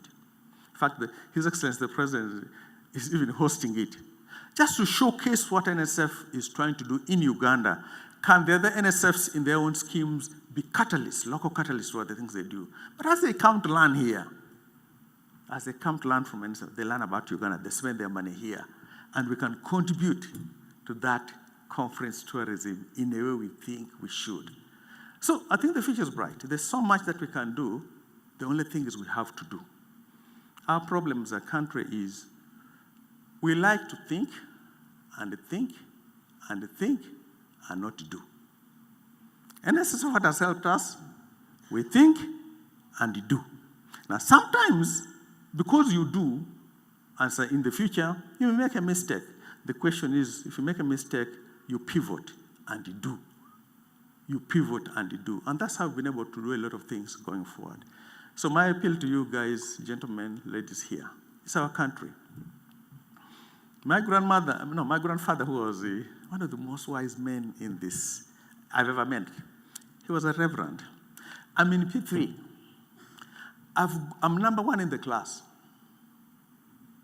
So last day of school, they put me on a pedestal. He's there. I give my report card. English, 98. They also rate us per subject. English, 98, 1 out of 40. Went down the list. I made 90 in math, but 1 out of 40. So he looked at me and said, Patrick, why did you get 90 in math? I responded, sir, I was number 1. So he says, okay, but why did you get 90 in math? And I said, sir, I was number 1. And you could see his look, and it bothered me a lot. So when we went back home together, I said, Papa, what am I supposed to do? He said, and it was, I didn't even realize that. He said, pygmies natural like 3 feet tall. So you can be 3 feet and 4 inches taller than the pygmy. Yes, you're the tallest, you're number 1, but you're still a pygmy. You're not tall. And his lesson was, so I said, did you do your best? I can remember him, did you do your best? I said, Papa, I did my best. The paper was hard. Now I'm almost in tears. And he grabbed me and hugged me. Very an African way of doing things. But he hugged me. I said, yeah, that's what I wanted to know. I wanted to know that you had done your best. It's not about being number 1. It's not about you better than your friend. Because if you're both dwarfs, it doesn't mean you're now tall because you're better than the other dwarf. It is, can we work together and reach our potential? This land we have, can we get the potential of this land and bring it out for our own sake? God bless you all. Thank you.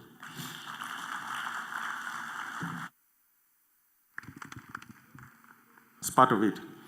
So for you guys, please stay engaged. Be your ambassadors. Tell people to save and support the things we do. Hold us to account.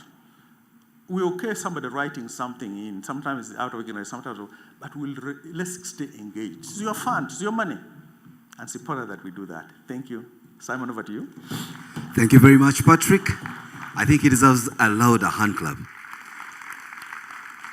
If for nothing else, for telling us that making lives better by making savings a part of life. And that's your promise to all of us as NSSF. Honorable ministers in your respective capacities, distinguished savers, indeed, as one minister is famously known to be quoted, colleagues, the money is about to be announced. And so, that the big people in the room are with us. Oh, the shoe has feet. Now that the big people in the room have arrived, let us do what is required of us from the angle of protocol. I'm going to invite a special group to sing with us the national anthem and the East African anthem. We're not going to do it the fake way. We're going to do the real way as NSSF does it. So real Ugandan voices of young people. So together, let's welcome Stream of Life Choir. Oh, by the way, and as they make their way here, I have a special piece of information to share with you. I am told from the graphs Mr. Yota was presenting, you saw the blue line and the red line, where red meant expenditure. All these pictures you're seeing on the walls and the images, these are not models, they are actual NSSF staff members. And by using their actual staff members, they saved the fund of spending 22 million Ugandan shillings to pay models. So the only people that are on this stage that are not NSSF employees are this choir, myself, the other guy, the event flow management consultant, and then my colleagues, the ministers. The rest of them are NSSF members. The anthems, please. And let's be upstanding, all of us.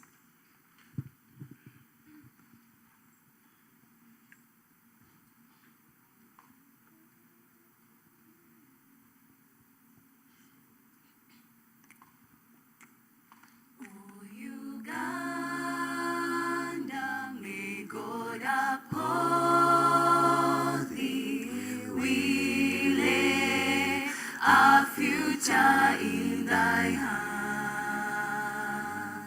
united, free for liberty, together we'll always stand. O Uganda, the land of freedom, our love and labor we give, and with neighbors all at our country's calling, peace and friendship will live. O Uganda, the land that feeds us by sun and fertile soils grown. For our own dear land, we shall always stand the pearl of Africa's crown.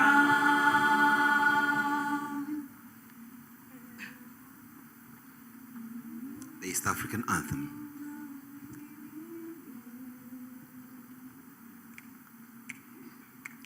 Ee Mungu twaomba uilinde Jumuiya Afrika Mashariki, tuwezeshe kuishi kwa amani, tutimize na malengo yetu.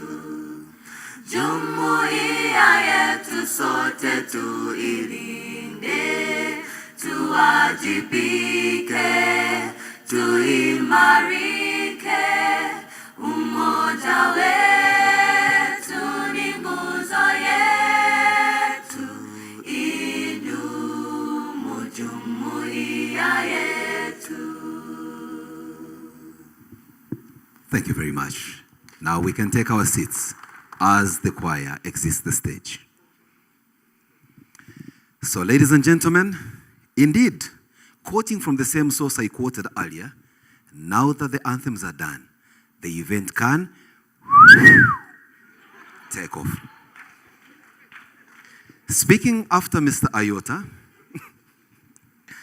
is a difficult one because he's a man of many stories. But before I invite the next speaker, maybe I also need to share with you a very short story. And mine is not from the remote village from where I come. No. Mine may be about my interaction with you. Not you, but NSSF. So here it is. One of these days, Honorable Minister, on a Good Friday, I clocked 45. I won't tell you exactly which year, but one of these Good Fridays in the last several years, I clocked 45. My intention had been the day I clock 45, I will walk into NSSF and try their system because they promise at 45 you get 20%. So I gave them a lot since Good Friday was a public holiday. I cut them slack on Saturday because it was Easter Saturday. Easter Sunday, I relaxed and kept making press-ups ready for the event of when I dropped there.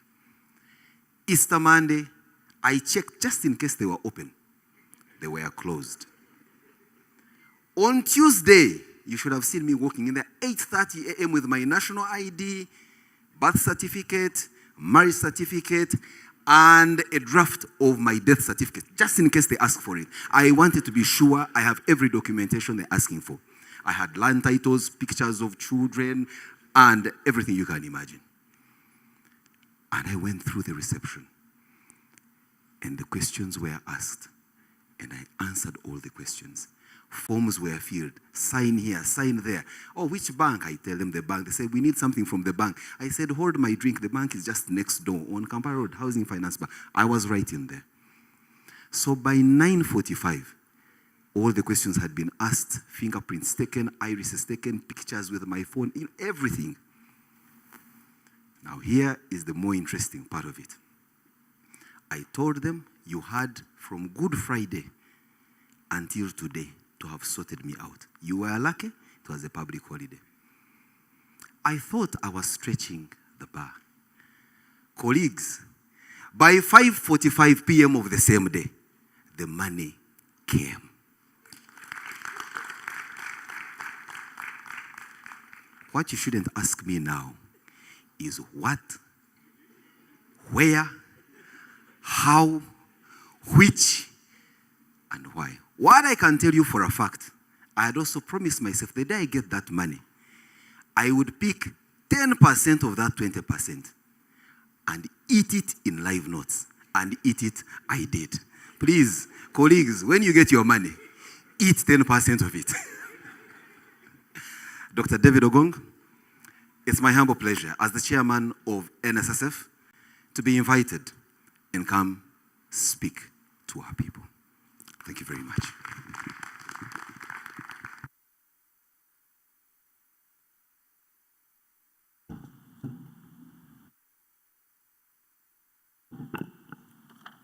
Thank you very much for the invitation.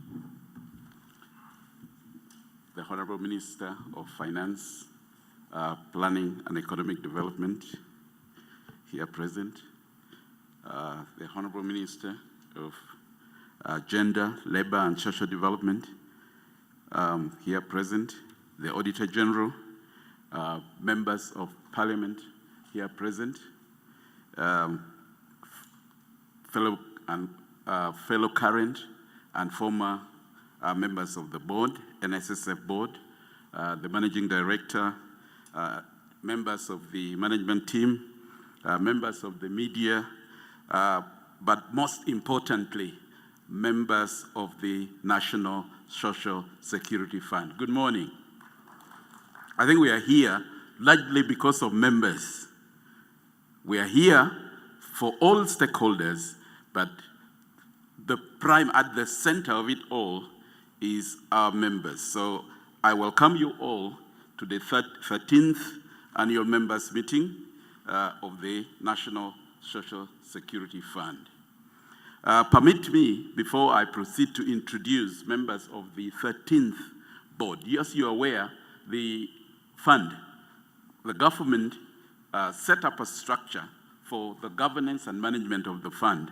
And the fund is managed by a tripartite board which consists of an independent chair, representation from government, representation from employers, and then representation from the workers, represented by the workers' unions. So I am Dr. David Ogong, chairman of the board, of the 13th board. You clap for me. Then we have representing government.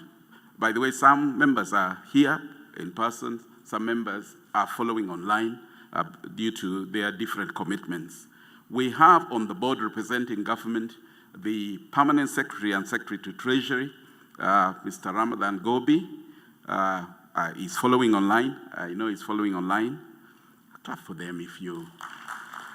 We have the Permanent Secretary, Ministry of Gender, Labor and Social Development, David Agrek Chibenge. Representing the workers, we have them here present. We have Dr. Sam Liomoki. We have Ms. Anne Birunji, Annette. We have Ms. Penina Tukamesiga. We have Richard. Richard, where are you? Richard is following online. Then we have the employers representatives. We have Dr. Silva Mogisha. We also have Madam Anne Mulindwa, Anne Nakawunde Mulindwa. On the board also is an ex-official member, Mr. Patrick Ayota is right there, the managing director. Honorable ministers, ladies and gentlemen, this is a very important meeting for us because we are tracking a journey. We are tracking a journey of a fund that started as a baby under the Ministry of Finance, Ministry of Gender, Labor and Social Development. This fund started like a department 40 years ago under the Ministry of Gender, Labor and Social Development because the government of Uganda realized the importance of social security in not just promoting socio-economic development, but in empowering its people. So the government set the laws in place, put structures of governance in place, and the board is one of the primary functions mandated with running the fund. If you are not aware, perhaps let me just remind you that the functions of the board include, amongst others, one, operating and managing the fund. Another function is to ensure that there is a secure, profitable, and efficient financial management of the fund. And the Auditor General has presented to us an opinion on the finances of the fund, which represents how we are doing. So permit me to thank, number one, God. I should have started with that because in the Christian faith, the first lines in the Bible, it says, in the beginning, God. In the beginning, what? In the beginning, God. And at NSSF, we've invited God to be at the center of everything we do, both in the board and in management.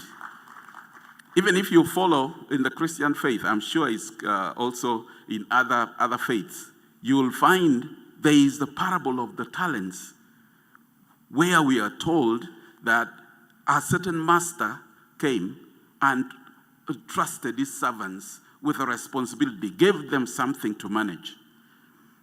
And then some of the servants managed it very well. When the master returned, they say, Master, I have done very, very well. This is what I've added on to what you've given me.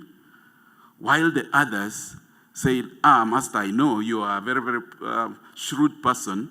The money you gave me, I have kept it very well. I hid it in the ground. Here it is. At NSSF, we are not like that. We actually create value for your fund. Honorable Ministers, allow me to share critical statistics cited by the True Value Assessment Report by KPMG in the year 2024.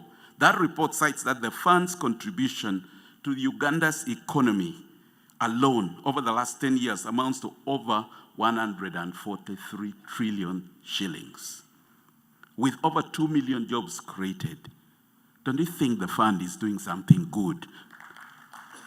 We are doing something good, not just for the members, we're doing something good for the economy as well. That's why, Honorable Minister, the MD is telling you, we are ready. We are waiting for information on that Ginger Expressway. But every time I go to my village and I'm coming back into town, I see, for instance, the traffic coming from Bombo into Kampala is terrible. Honorable Minister, we can create an expressway there for you. Create something. Let's work together. Do something. Maybe infrastructure bonds or something. We can create a highway there. Sometimes Chengera here alone is a big problem coming into town. We want to get involved in some of these investments which create value for our customers, our members, but also contributing to socio-economic development. We can do many things in different areas. Ministry of Labor, Gender and Social Development, there are opportunities here in town. You can give us space, and we create structures, multi-purpose structures that have competitive returns, but also providing a good value to you. These are things that we are ready to do, and we are willing to explore those. Honorable Minister, this year the fund marks a strategic transition from the Vision 2025 to 2035, which the MD has very ably elaborated, and I'm not going to go there. But permit me to say that the 13th board, a very diligent board, is very determined to ensure that we do whatever is possible to get that vision, but along the way, we are producing benefit to our members through and through. In this year, it has been reported that our assets under management has hit 26 trillion. We are halfway at that, on our journey to the 50 trillion, which is set in our Vision 35 target. So we're sure that we are going to get there. Our focus as the 13th board will be to realign the fund's investment strategy to pursue alternative investments while maintaining our existing prudent asset allocation in bonds, in equities, in real estate. We want to expand social security coverage to at least 50% of the workers. We are grateful to government that they have opened up opportunities for us now to get into the private sector, the informal sector, rather. The informal sector is a huge opportunity for us.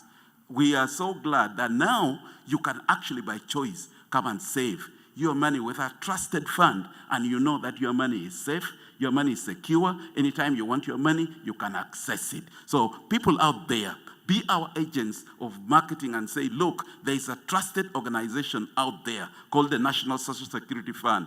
Every day, go and open an account, put in money, and your money will be there. It will be secure. We are also fortunate that we are a self-regulating organization. And our board, the diligent board I talked about, together with the professional management team that was introduced to you here, we are doing our best to ensure that we stay within the limits of what has been given to us. And we will always ensure that we report good results. And I'm sure today the Minister of Finance is going to report an interest rate that will be appealing to you members. We continue to strengthen board and management to drive the execution of our Vision 2035. Lastly, honorable ministers and members, whilst we acknowledge the fund's contribution to the lives of members and the entire economy, we believe that the fund can continue to play a pivotal role in the development of our infrastructure. Honorable Minister of Finance, if the government issues infrastructure bonds, we are ready to jump on board. Maybe you will even tell us something about that today. The fund is poised to participate and therefore greatly impact the economic development of this country. Yes, we are happy to support you, give you budget support every year, but we want to participate more directly in some of these investments. Honorable Ministers, our board is committed to our oversight role, going above and beyond by devoting all the time required to provide strategic direction to the fund that has enabled exceptional performance as reported in this year. I appreciate management for their diligence, for their good work. I appreciate you members out there for continuing to trust us and be our agents of marketing the fund.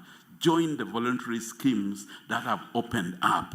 You employers who are out there, help us be compliant. This is our country. This is our people. These are your workers providing value to your organizations. Please, please comply. It is not something that we do because we want to punish you. No, it is for the good of our members. It is good for your company. It's good for the entire organization. Thank you very much. It is now my pleasure to invite the Minister of Gender, Labor and Social Development, Honorable Betty Amogi-Ongom to come and give her remarks. Thank you very much.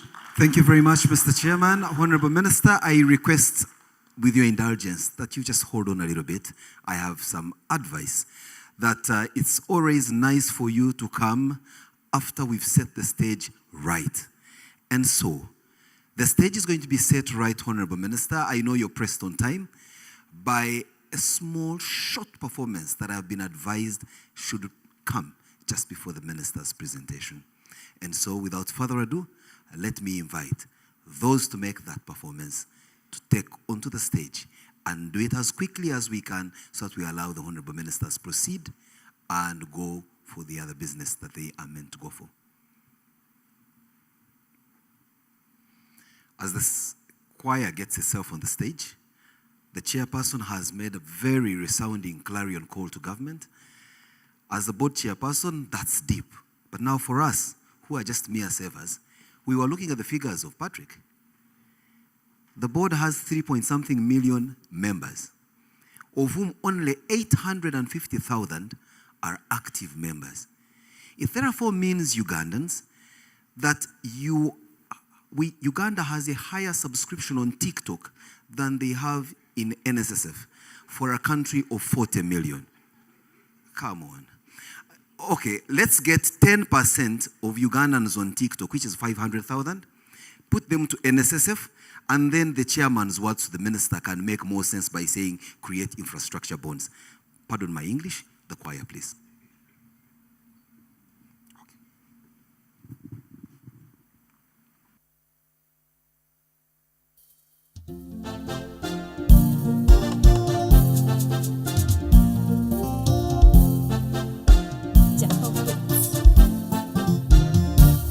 Time will come for you to be home. Are you planning for your tomorrow?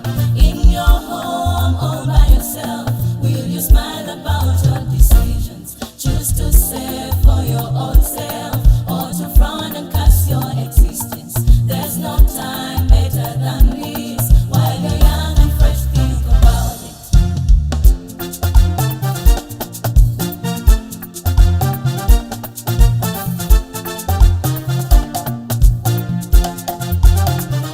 Usistafu katika mateso, katika dhiki na unyogovu.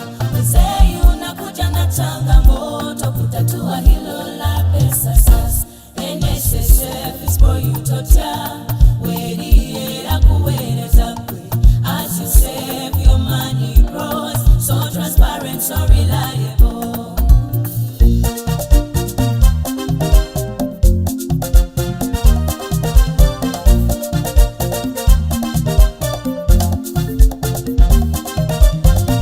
Yalirodi babwe, kumuli munga bekuya. Bamukaza koche amani, ngabwatuka batumya. Akadebwe kaita, ngumulimu alina okugwamuka. Abaziryako banumya, mbuyenya gati yatereka. Tegekera nnyo watto obukadde, kikwewala nnyo naawe okulinda. Olubona abakaddiye, ng'omulimu wawummula olema okumenyeka. Omugezi abamubuulire naye, tereka ensimbi obulamu bweyagale mu bukadde. Abamagu smart life weri, NSSF nkugambye yajja yeemazeko. Omugezi abamubuulire naye, tereka ensimbi obulamu bweyagale mu bukadde. Abamagu smart life weri, NSSF nkugambye yajja yeemazeko.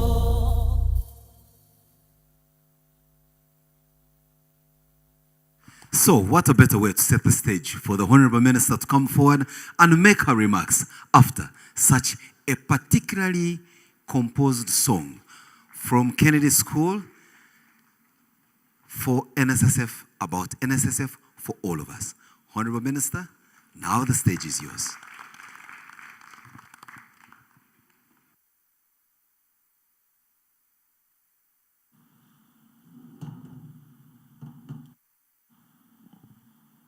The Minister of Finance, Planning and Economic Development, Honorable Kasaija, the man with the money.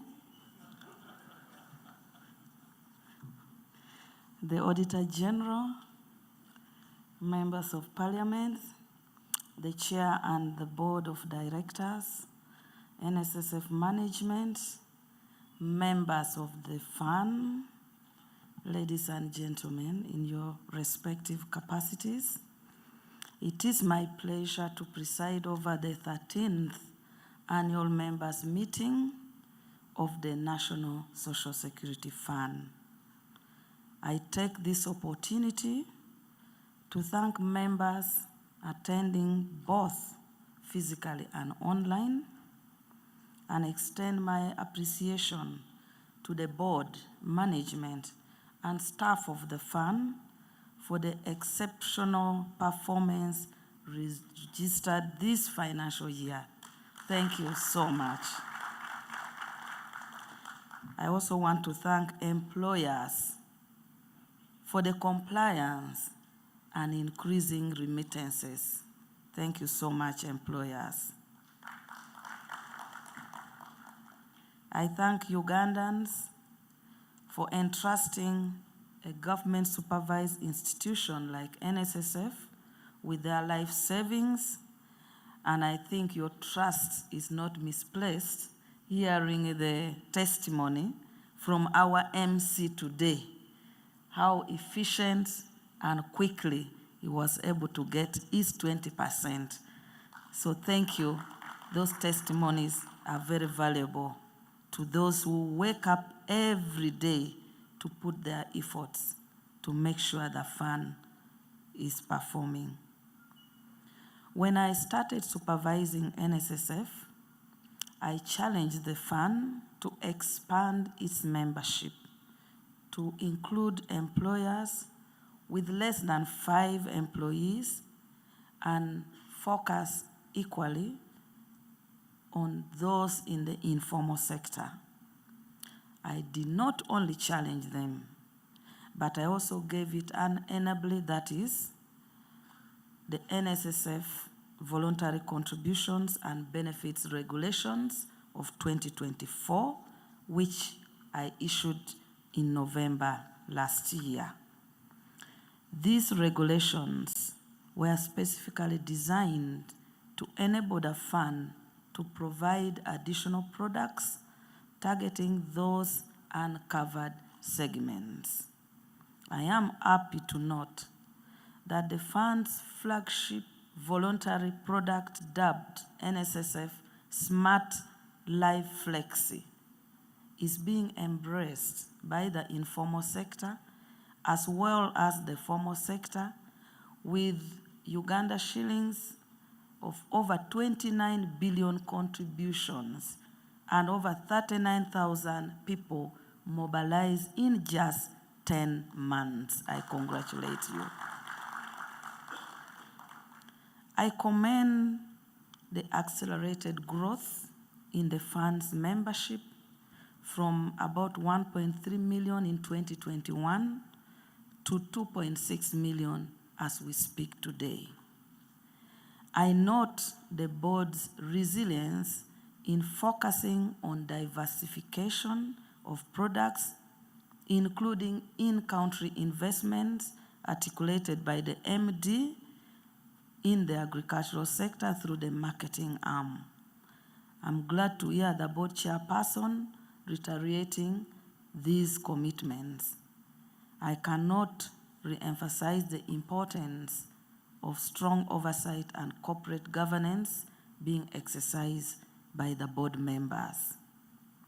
Our ambition is to increase more members, both formal and informal, reaching the borders, the market vendors, and all those in the informal sectors, and to undertake what enable them to save with NSSF. And for that reason, I'm glad that the board and management have requested me to review the NSSF regulation so that we can lower the amount of saving per day from the current minimum of 5,000 to at least 1,000. So that will allow even our market women to save. To the staff, I am proud of your firm focus on the future, always driven by the constant desire to innovate and excel. Your hard work has enabled us to increase membership, reach to MDAs, collaborate, increase compliance, keep the fund safe, and achieve results that has maintained the steady growth that we are proud of today. Thank you, the staff, for what you do every day. And remember, the government, the members, and the whole country are counting on you to improve the ratio of long-term savings to the national GDP. And I commend the MD for articulating the vision of increasing saving vis-a-vis the national GDP and achieving the 10-fold growth under the NDP4 of the government of Uganda.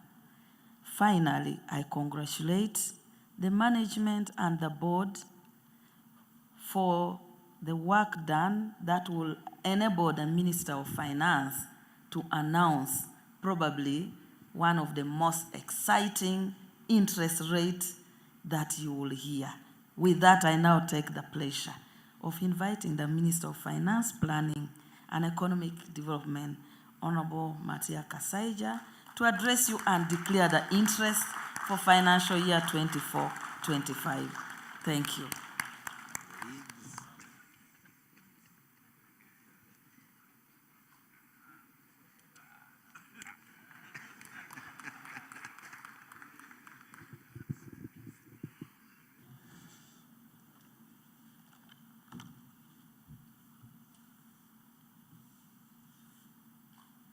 The Honorable Minister of Gender, Labor and Social Development, the Auditor General or his representative, members of Parliament who are here. Are we having members of Parliament? Show up. Ah, very good. The NSSF Board Chairperson, members of NSSF Board and Management, members of media, members of fund present, and those who follow us online, and my little boys and girls who danced very well. I will invite you when I'm going away, and then we dance together. Good morning, ladies and gentlemen.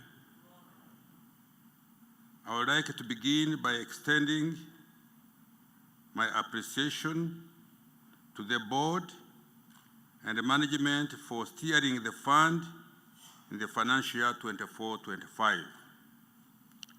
I thank the Auditor General for independently auditing and reporting on the financial accounts of the fund. I was glad to hear that once again, the fund has obtained an unqualified opinion.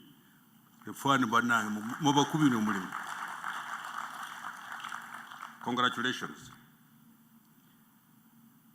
This means that the fund's financial accounts are accurate, fair, and presented according to generally accepted accounting principles. In other words, the fund's financial accounts are clean, and I congratulate the fund. My major interest in whether the fund is financially stable, profitable, and can meet its members' obligations. Having read the fund's financial report, I would like to give the assurance that the fund has a healthy balance sheet.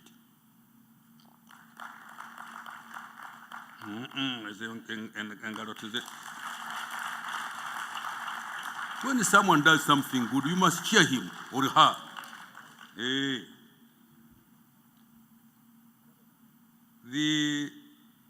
Having read the fund's financial report, I would like to give the assurance that the fund has a healthy balance sheet.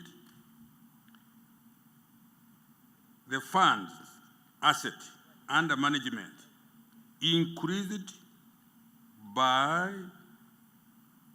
17.5 Uganda shillings.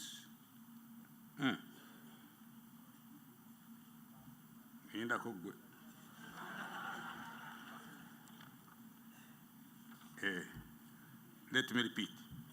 The fund's assets under management increased by 17.5% from Uganda shillings 22.3 trillion over the financial 23-24 to Uganda shillings 26 trillion in the financial 24-25.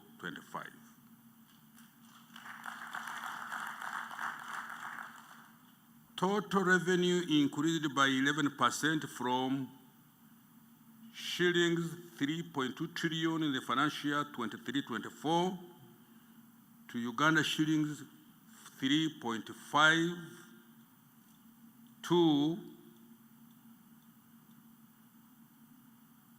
and I think Uganda billion 382 in the financial year 24-25.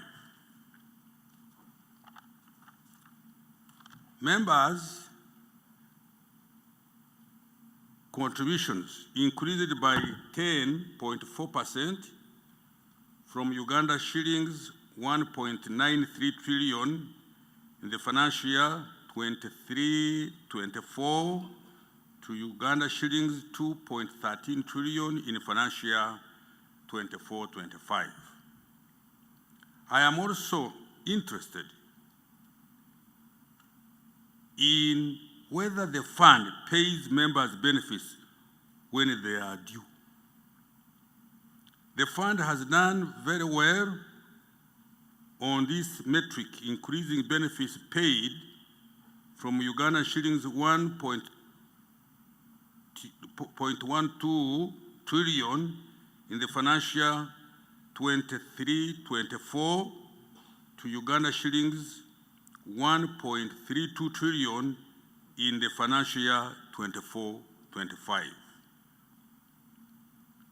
Finally, every year, I give the fund a challenge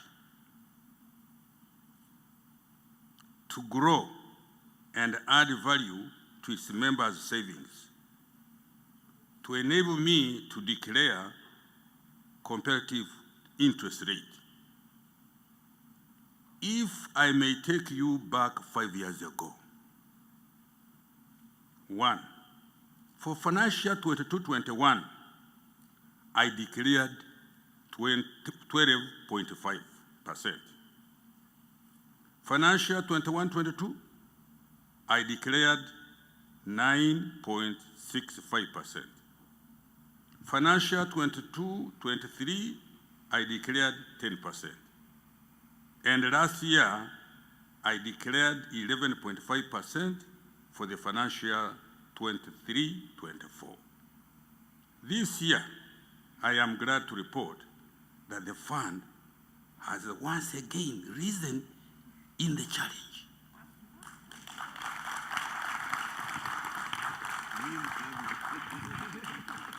And I will not tell you immediately now.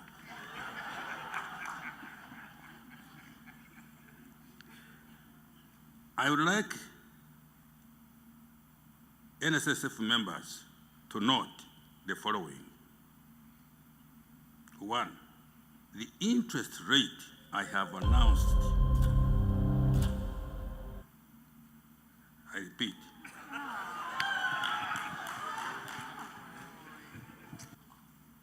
at Uganda shillings 2.7 trillion compared to 2.0 trillion in the previous financial year. In monetary terms, This will be the largest amount credited to members' accounts in the fund's history.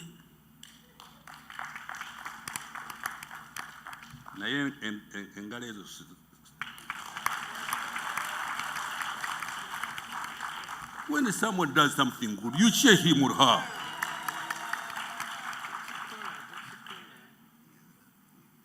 It is above the 10-year average rate of inflation, currently at 4.2%, and the 24-25 inflation, which stood at 3.8% as at the end of June 2025.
The secret has been now revealed.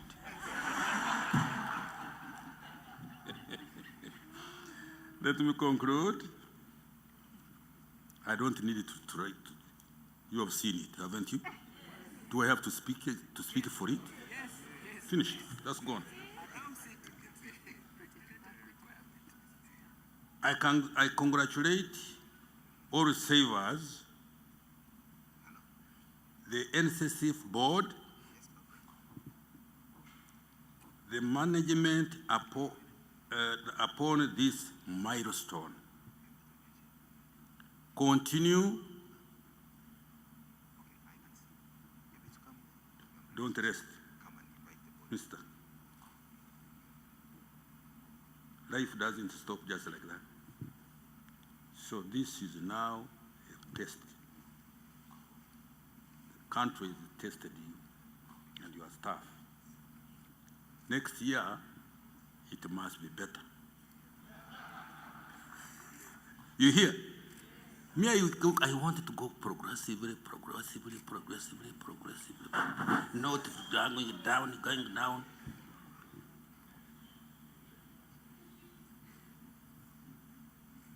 I would like to sit down now. I repeat, I congratulate all savers, the NSSF board, and the management upon this milestone.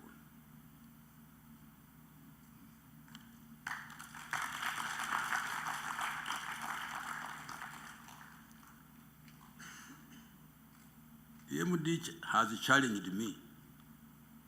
He says, government bonds, we can take them on. And I can assure you, tomorrow I will be.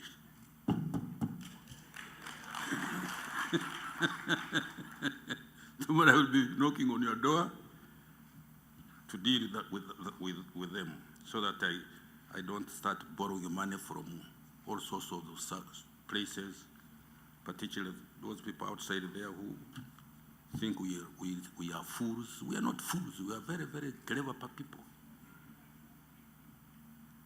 I wish you fruitful deliberations, and I want the fund to grow from where it is now, progressively, until Jesus comes back. Thank you. Thank you very much, Honorable Minister. We request that you stay right there. That number 13.5 has never looked so good until a point where we go take a picture with it. And when something looks so nice, you take a selfie with it. So may I request distinguished board members to join the Honorable Minister of Finance, Planning and Economic Development to take a selfie with that beautiful number, 13.5%.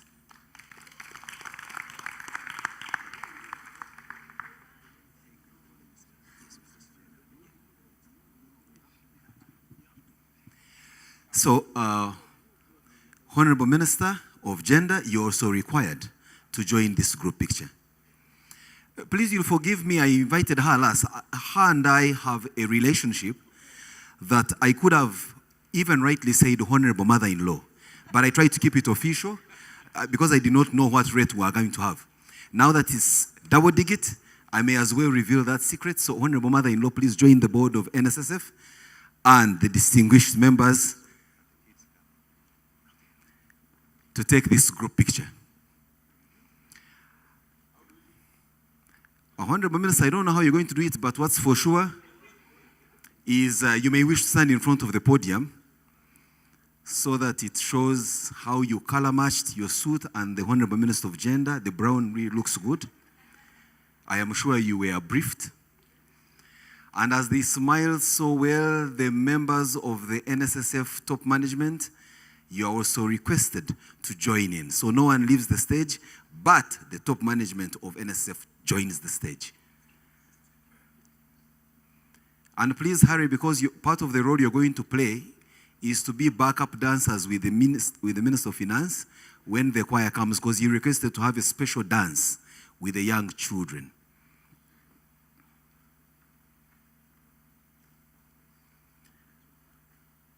So ladies and gentlemen, countrymen and women, members of NSSF, and even those who have an interest, the interest rate for financial year 2024-2025, 13.5%. What a time to be alive.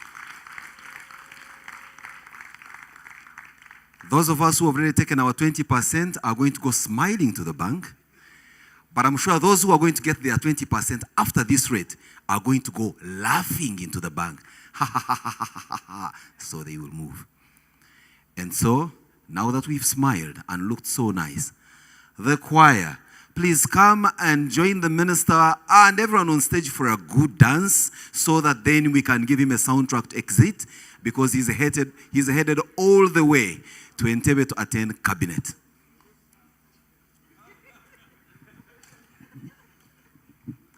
An Honorable Minister, is this the part where you also remove your coat and tie it around the waist? Because the dancing is going to be a little ferocious. And we have seen you have a good performance on that. Ugandans watching this online are sending me messages and saying, Honorable Kasaija is loading another meme. But you are excused, Honorable. With 13.5, you can do anything as you wish.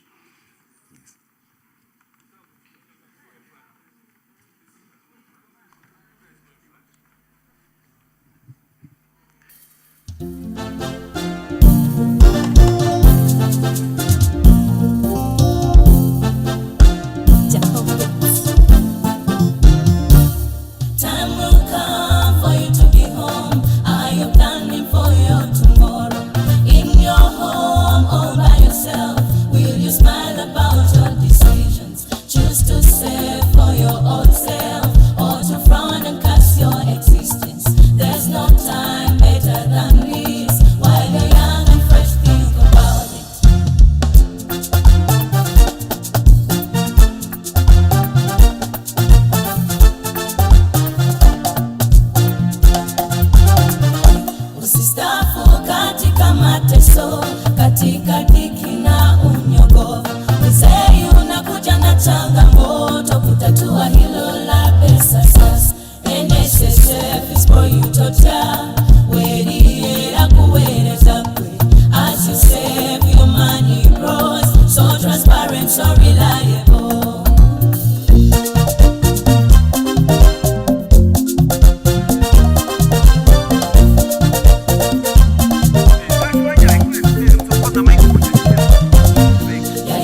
So we can dance our way out of the hall with the minister, because it's about time he goes for cabinet.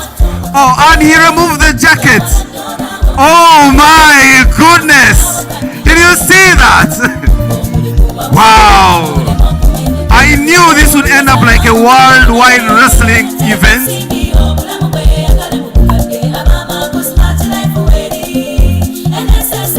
Let's create way for the minister to dance at the front. I think we want to watch him dance at the front.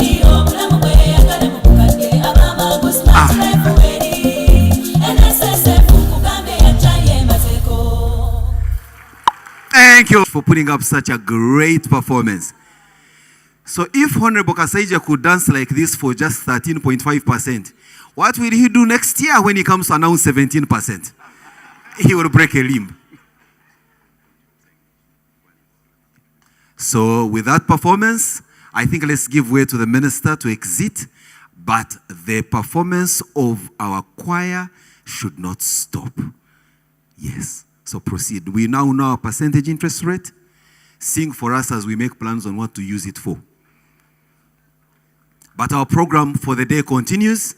We certainly are going to have other presentations, including an interactive session with members of top management of NSSF shortly after this. And those who are watching this event live on whatever TV station you prefer to catch your events on, those watching us online, and those participating in the interactive conversation online, we thank you and we implore you to stay with us. We're still at it and still presenting. Streams of Life Choir.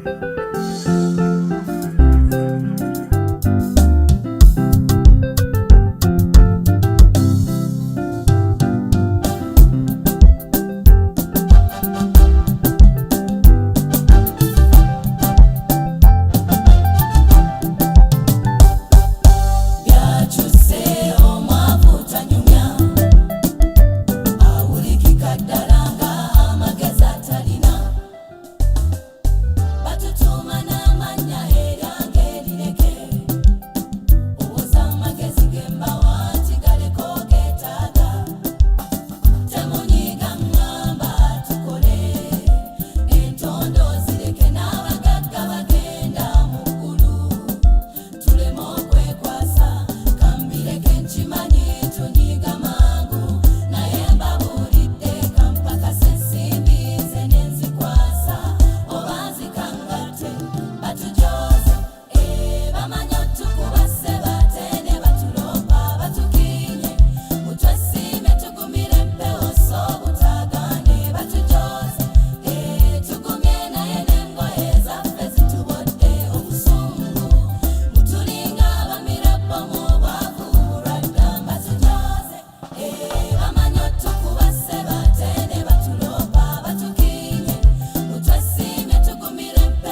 Thank you very much. Streams of Life Choir, I think you have really done us a good one. For 13.5% and this performance, getting the minister to dance, take off his jacket and wrap it around his waist. Oh, what a performance. We'll pick the news and share it with you of what happens when he arrives in cabinet. What's for sure, he's going to arrive sweating and excited. And I think that's what we want from a Minister of Finance. Now that said, folks, we have seen the numbers. We have seen the pictures. How about we get to interact a little deeper? So without further ado, Mr. Yota, I'm going to invite you and assign you a humble role. Please come and join me here.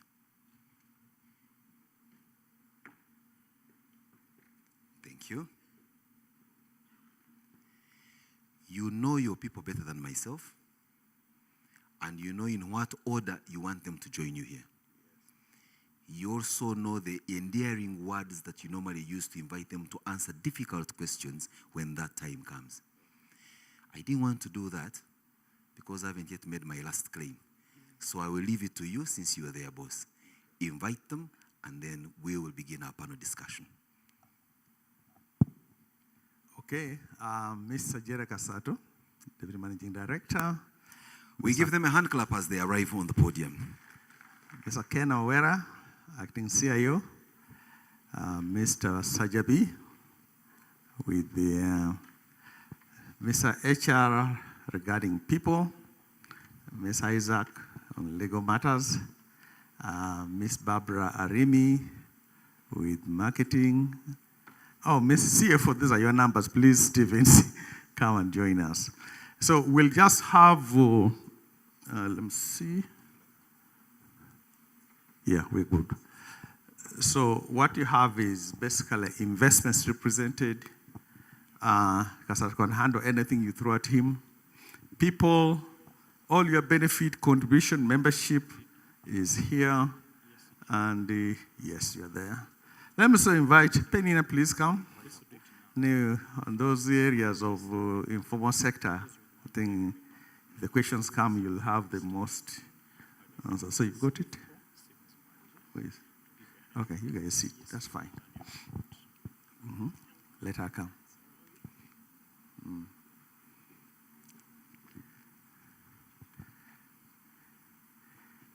I think we are good to go. You are fully constituted, Mr. Yota? Yes, sir. Very well. So me, I'll stand on the side. So whenever a question comes, I can tell you who direct it to. Mr. Yota, you want to stand on the side? Hey. All the questions may end up going on the side. How about you join your team? When it comes, I can just divert the question. As you so wish. Thank but you. For now, for them to take a breather, let me request them to all take their seats. Okay, please, have a seat. And if there is any remaining seat, I will consume it. None, okay, you knew. So, Mr. Yota, you will allow me at this point in time to invite Mr. Stevens Mwanje to step forward and first, as an icebreaker, unveil our ESG report. Mr. Mwanje. Mr. Mwanje, many of you may not know, but we have actually two reports each year. One is, of course, the financial audit that gives us the interest rate. The other one is what we call the sustainability report. Beyond just the numbers, what else does the fund do? And it's fascinating reading, so please take the time to read that. Over to you. Thank you very much, Patrick.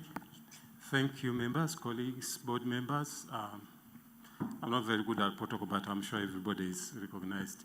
Today we are launching two reports, our annual report, annual integrated report, and the ESG report. The annual report has all the numbers that you've had the Auditor General speak about and the chairman of the board and then Patrick speak about. It has all the numbers, everything to do with how we've performed financially. But we have the ESG report, which now points out what we do as NSSF as good corporate citizens. Every other little thing that we do that we have not specifically quantified into the financials, you are going to see there. And it will culminate in that number that we are we were talking about what our KPG consultants told us, how NSSF is contributing to the economy of this country. So, ladies and gentlemen, these reports, as I speak now, are online. Please enjoy. Thank you very much. As the fund celebrates 40 years, the reports are a tribute to powering growth and empowering generations. They honor 4 decades of delivering financial security and national development while reaffirming our plans for the future. The reports elaborate the fund's role in shaping Uganda's socio-economic transformation. From humble beginnings, NSSF has become the largest social security fund in East Africa, currently managing assets exceeding UGX 26 trillion. The fund's transformation has been driven by dedicated leadership, passionate employees, and a solid institutional framework, with business sustainability as an integral part of how we work. This year's theme for both the integrated and ESG reports is 40 years of building Uganda's future, powering growth, empowering generations. This year, our sustainability strategy focuses on 4 levers. 1, baseline materiality assessment. Here, we publish the 10-year True Value Assessment Report. 2, ESG reporting framework. We embarked on a roadmap for phased adoption for IFRS S1 and S2. 3, social impact and engagement under employee health and well-being. Our employee engagement, 89%. Equal opportunities, DEI. Employees male, 53%, and female, 47%. Externally, we trained 574 970 members in financial literacy. We supported 73 entrepreneurs under our High Innovator program. We are intentional in corporate social investment. We renovated 7 public primary schools under our education initiative. 8,134 students in 11 universities benefited from our career guidance program. Under customer digital enhancements, 96% of our customers are served online. 4, governance. We achieved great regulatory milestones. We introduced the voluntary scheme and benefits regulations, adopted Vision 2035, and enhanced our stakeholder relations. Empowering growth, the reports reflect how we have leveraged on member contributions to stimulate economic advancement through real estate, capital markets, entrepreneurship, and innovation, which have generated returns, created jobs, strengthened financial systems, enhanced service delivery, and built national resilience. While empowering generations, the reports illuminate the Ugandan workforce as the center of our purpose, from new entrants to retirees. We aim to serve every working Ugandan with products and services, expanding coverage to 50% of the labor force, closing inclusion gaps, and advancing financial literacy and digital solutions.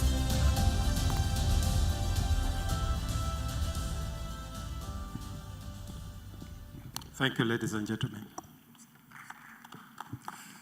Thank you, Mr. Mwanje. And I even wonder why you would leave the stage at this particular time after making such a huge show of your great health in as far as ESG is concerned. But get back the microphone, Mr. Mwanje. For you, I'll ask you while you're standing there.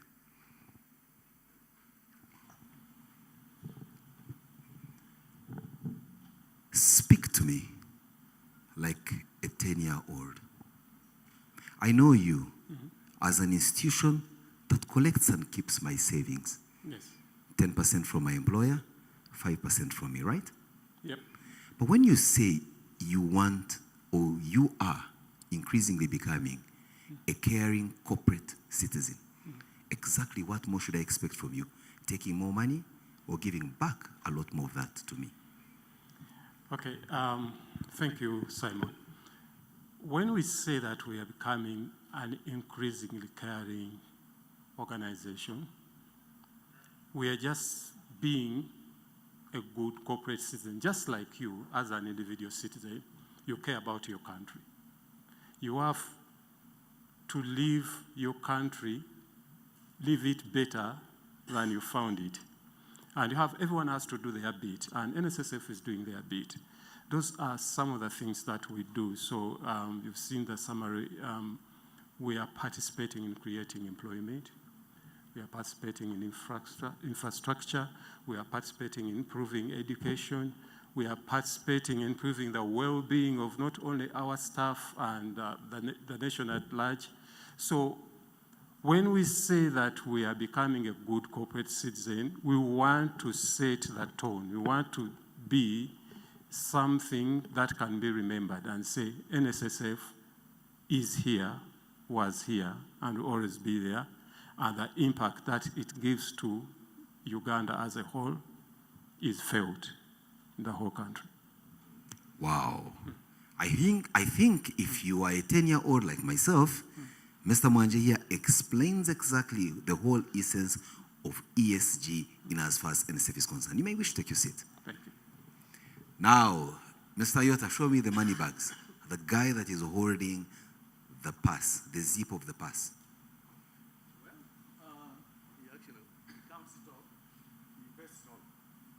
He counts it all, he invests it all. Come.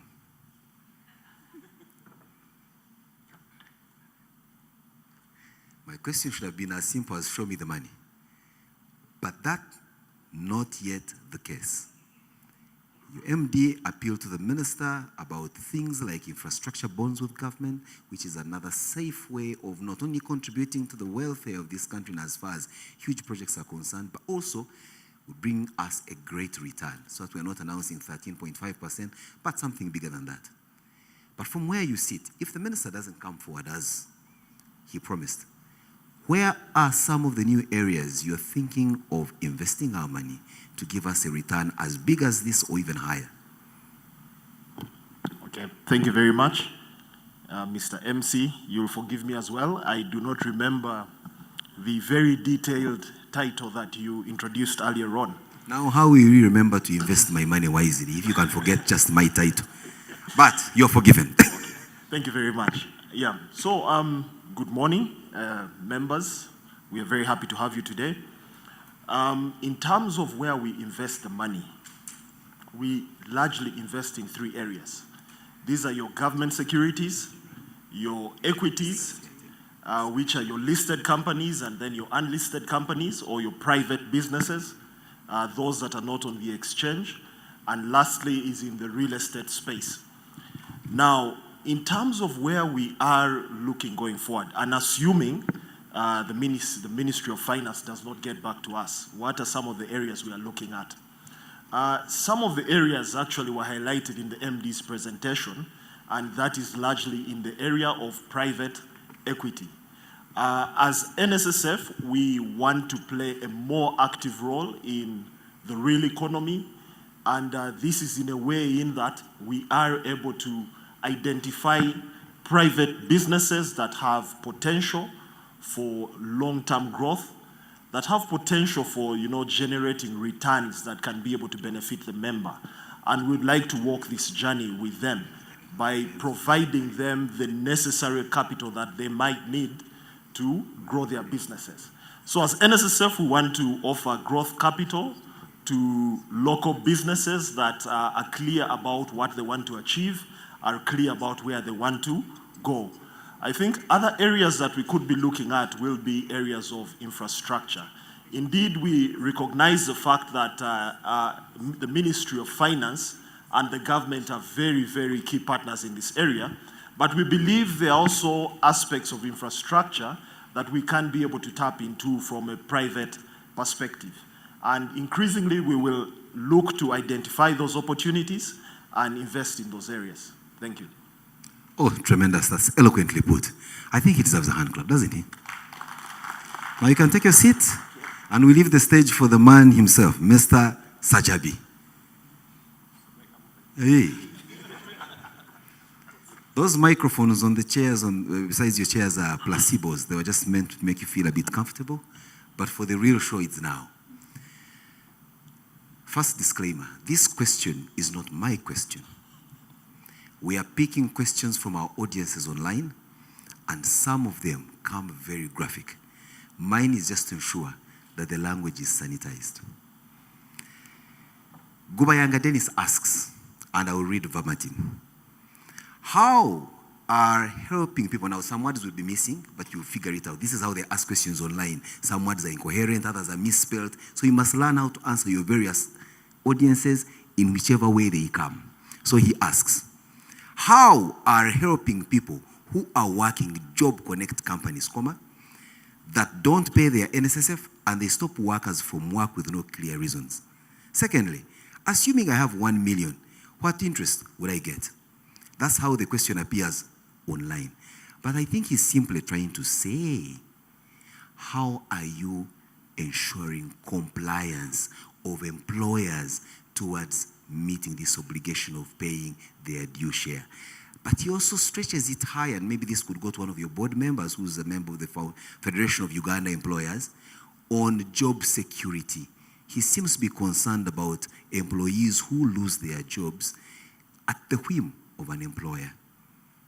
Is that something you can speak to? Please do. Thank you, Simon, and thanks to Dennis. First, I want to recognize that it is indeed true that one of our biggest challenges today is compliance. Getting all employers to consistently remit when they should for the right number of people, but also quite important, on the basis of the right money. So if you are actively working and your employer deducts your money, but is not remitting the same, it is our duty as NSSF to ensure that we come in and recover that money for you. But on your part as the employee, we also expect that you take on the duty of coming to us to report. You can do so by coming to any of the offices of the fund across the country, but we've also made it a bit easier. There is a platform, the whistleblower platform, where you can be able to log in, give us information that we can use to recover for you. Now, the biggest challenge is that a lot of the non-compliance involves people that are employed informally. If you don't have an appointment letter, you don't have a pay slip, you don't have an ID of the company, when you report, and even your salary is being paid informally, cash, the burden of going to audit and being able to confirm that you worked for that company becomes harder. So our ask to you is that even when you are actively employed, please physically come if you can. If you can't come, log into the platform, give us information, but most importantly, give us some clues of documents that we can be able to use to recover your money. Because if there isn't any document to prove that you are employed in a particular area, it becomes quite hard, okay? But yes, we are available to support you in case you are employed and your money is not being paid. Simon? Someone quickly picked up from where you stopped and asked this question, and it's about the whistleblowers platform. He asks, and the name is Andrew Nashimolo, he says, the whistleblower platform doesn't give feedback about the progress of a complaint. He says, can NSSF always have a way of providing feedback on whistleblowers' reports? And he goes further to say, I filed a whistleblower report, but I'm still waiting for feedback. Thank you. Now, the way the platform is designed, when a member logs in and they whistleblow, they get what we call a tracking number. The essence of the tracking number is that whenever you need feedback, you go back to the platform and key in that very number to be able to understand the status of your case. But increasingly, we've also discovered that either some people are not comfortable being able to go back and getting the feedback on their own, or some people might be having challenges on how to use the platform. So what we've now begun this year is to also send emails, okay, especially where the whistleblower has been able to give us an email. We also emphasize that you give us an active phone number. So if you are in the category that cannot get feedback on your own, we've now made a decision for this year that once a month, each whistleblower will be able to hear from the fund, either via email, or if you don't have an email, we will call you to give you an update. Mr. Sajabi, before you take your seat, I may wish to add an adjoiner to that. Yes. You know, we are people that love incentives. Yes, I may be angry with an employer or some situation, and I want to file a whistleblower report. Is there an incentive that if I report Mr. Yota and Company Bakery Limited, who is defaulting on one or two things, I may get a percentage of eventually what you bring forward? Maybe that can help me buy data and go into your platform and log in and log out and send pictures, videos, audios. Incentive. Thank you, Simon. Yes, there are incentives. Let me begin with the first one. The very first incentive is if a member is whistleblowing, the biggest motive should be that the fund recovers your money. So if you whistleblow and you give us information and we recover money on your behalf, there is no better incentive than us being able to go in, audit, and recover your money. So we think that the biggest motive or what should make you come out to whistleblow is that your money hasn't been paid. If we recover your money, we invest your money, you'd be among those who are getting 13.5 on that money. So the biggest incentive for any member that comes out to give us information is that we recover money on your behalf. But number two, under the Whistleblowers Act, whistleblowers, number one, are protected, okay? But two, if we recover money, we can always sit with you, we negotiate and give you some small reward for supporting the fund. But the disclaimer on that is a big percentage of the whistleblowers are cases that are already known by the fund. So for you to qualify for a reward because you gave the fund information and we recovered money would be a case that was not known to the fund. If you report and there is a particular source of money that the employer was not, paying, and that information is not completely known by the fund, then you'll be eligible. But like I mentioned earlier, there is no greater incentive than knowing that when you report, the fund is able to recover money on your behalf. Thank you. Thank you very much. May I request that you take your seat? Hey, you couldn't even wait for me to tell you to take your seat. Come back. The thing of running off from questions we won't allow. I think let's make it a bit kinder on our ear and get a more appreciative voice, especially from where you sit. So, Penny, I think you have a better voice than Mr. Sajabi there, from all ways of looking at it. So please step forward and speak to us.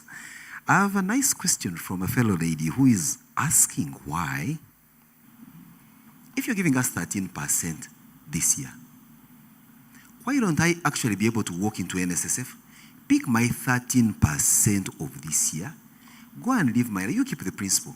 Then I do the same next year when you give us 17%, like that, like that, like that.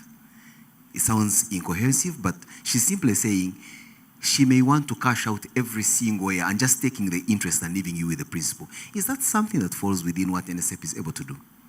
Penny. I wish I could rephrase the question. But that is not something that NSSF is able to do. I don't know what that age, I don't know what her age is, but I would like to just twist the question a bit to what is it that she would like to get the money for right now. Currently, we are going out into the informal sector and to everybody else to be able to save. And when we go out, we give financial literacy. And usually, I even use my own story. That when I started working, into about 5 years or 7 years, I had no money. I had no savings. Oh, I was going to say, what were you working? Exactly. And that's when I realized that I did not know how to save. I didn't know, I didn't have the financial knowledge to do that. And now that I know better, we're going out and spreading it, and I will tell you why. The present bias right now, the needs that we live with, school fees, rent, water, electricity, airtime, compete with the future. And we forget that at one time, we will not be able to work the way we are working right now. We will not be strong enough. We will be of a certain age, and we do not save. And so what I would like to advise that lady who is asking if she can just be picking her interest every year is to consider that there'll be a time when she'll not be able to do what she's doing right now, and that time will definitely come, and she will still be needing to pay for the bills that she's paying right now, and she will not be having probably a source of income. She is creating her passive income right now for the future. Incredible. Now I'll ask the last one, which is one that may soon relate to me from the look of things and how years are running. And they ask, when I clock 55 and I'm eligible, is it okay if I just come and take a little bit, not everything? Can I even just not come at all and still continue to benefit from interest rates and the rest? But if I'm to come and take a little bit, what's the minimum I can take out or the maximum I can take out if I want to leave something with you to keep earning an interest? Very good question, Simon. At 55 years old, you can actually come and take all your savings. I can't wait. Yeah, so you can actually come and take all your savings, but you also have an option to leave that money with NSSF and not get bothered with how it is going to be invested and earning interest, and just take a bit of it. You can, and then just leave the money with NSSF and leave the burden with NSSF to create the right investments for your money to grow. We have many people who have reached the age of 55 and have decided no, they will not take out their money, or they'll just take out a portion of it. So yes, you have options to take out all of it or to leave the fund to continue investing it for you. I think that's something that deserves a hand clap. Because in some institutions... Simon, yes. Sorry, there's also another part to that. You don't only have to wait to reach the age of 55.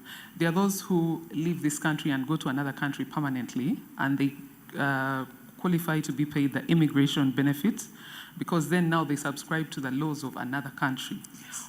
They also choose to leave their money with the fund and go to country X, so that when they come back, they have a buffer. And while that money remains with the fund, it's earning interest. So you don't have to wait to reach 55 to decide that the fund can keep your money and keep growing it. Even when you are eligible to get it, because of immigration reasons, you can choose to leave it. There's also the exemption that when you are now working with government or with international bodies that are legally exempt, you have the option of coming to get all your money from NSSF. But you can choose to leave it there and let the fund invest it for you and grow it for you. And we also have many of those members. So you don't have to wait to be 55 years old. There's no doubt that NSSF indeed means a better life. Penny, you may wish to take your seat. Thank you. You're welcome. So, Isaac Ogwang, step forward. A little fly on the wall told me that this is how the computation for the interest rate is done. And of course, this was a conversation between me, Muzamir, the guy at the local border stage, and all the other friends of mine I normally hang around with. They say, you send 3 numbers to the Minister of Finance. And then when he wakes up in the morning, he plays Russian roulette with the numbers and just chooses that one number that looks nice. This morning, he chose 13.5. I don't know that you had sent to him 16 and 9, and he chose the middle one. We don't know. So allay our fears. How is that done? How do we arrive at 13.5 when we do, like today? Thank you very much. And I think I still remember the name, Events Flow Management Consultant. A drink on me after here. We shall grab a coffee. Thank you very much. I'll go straight to your question. Interest is a factor of many things.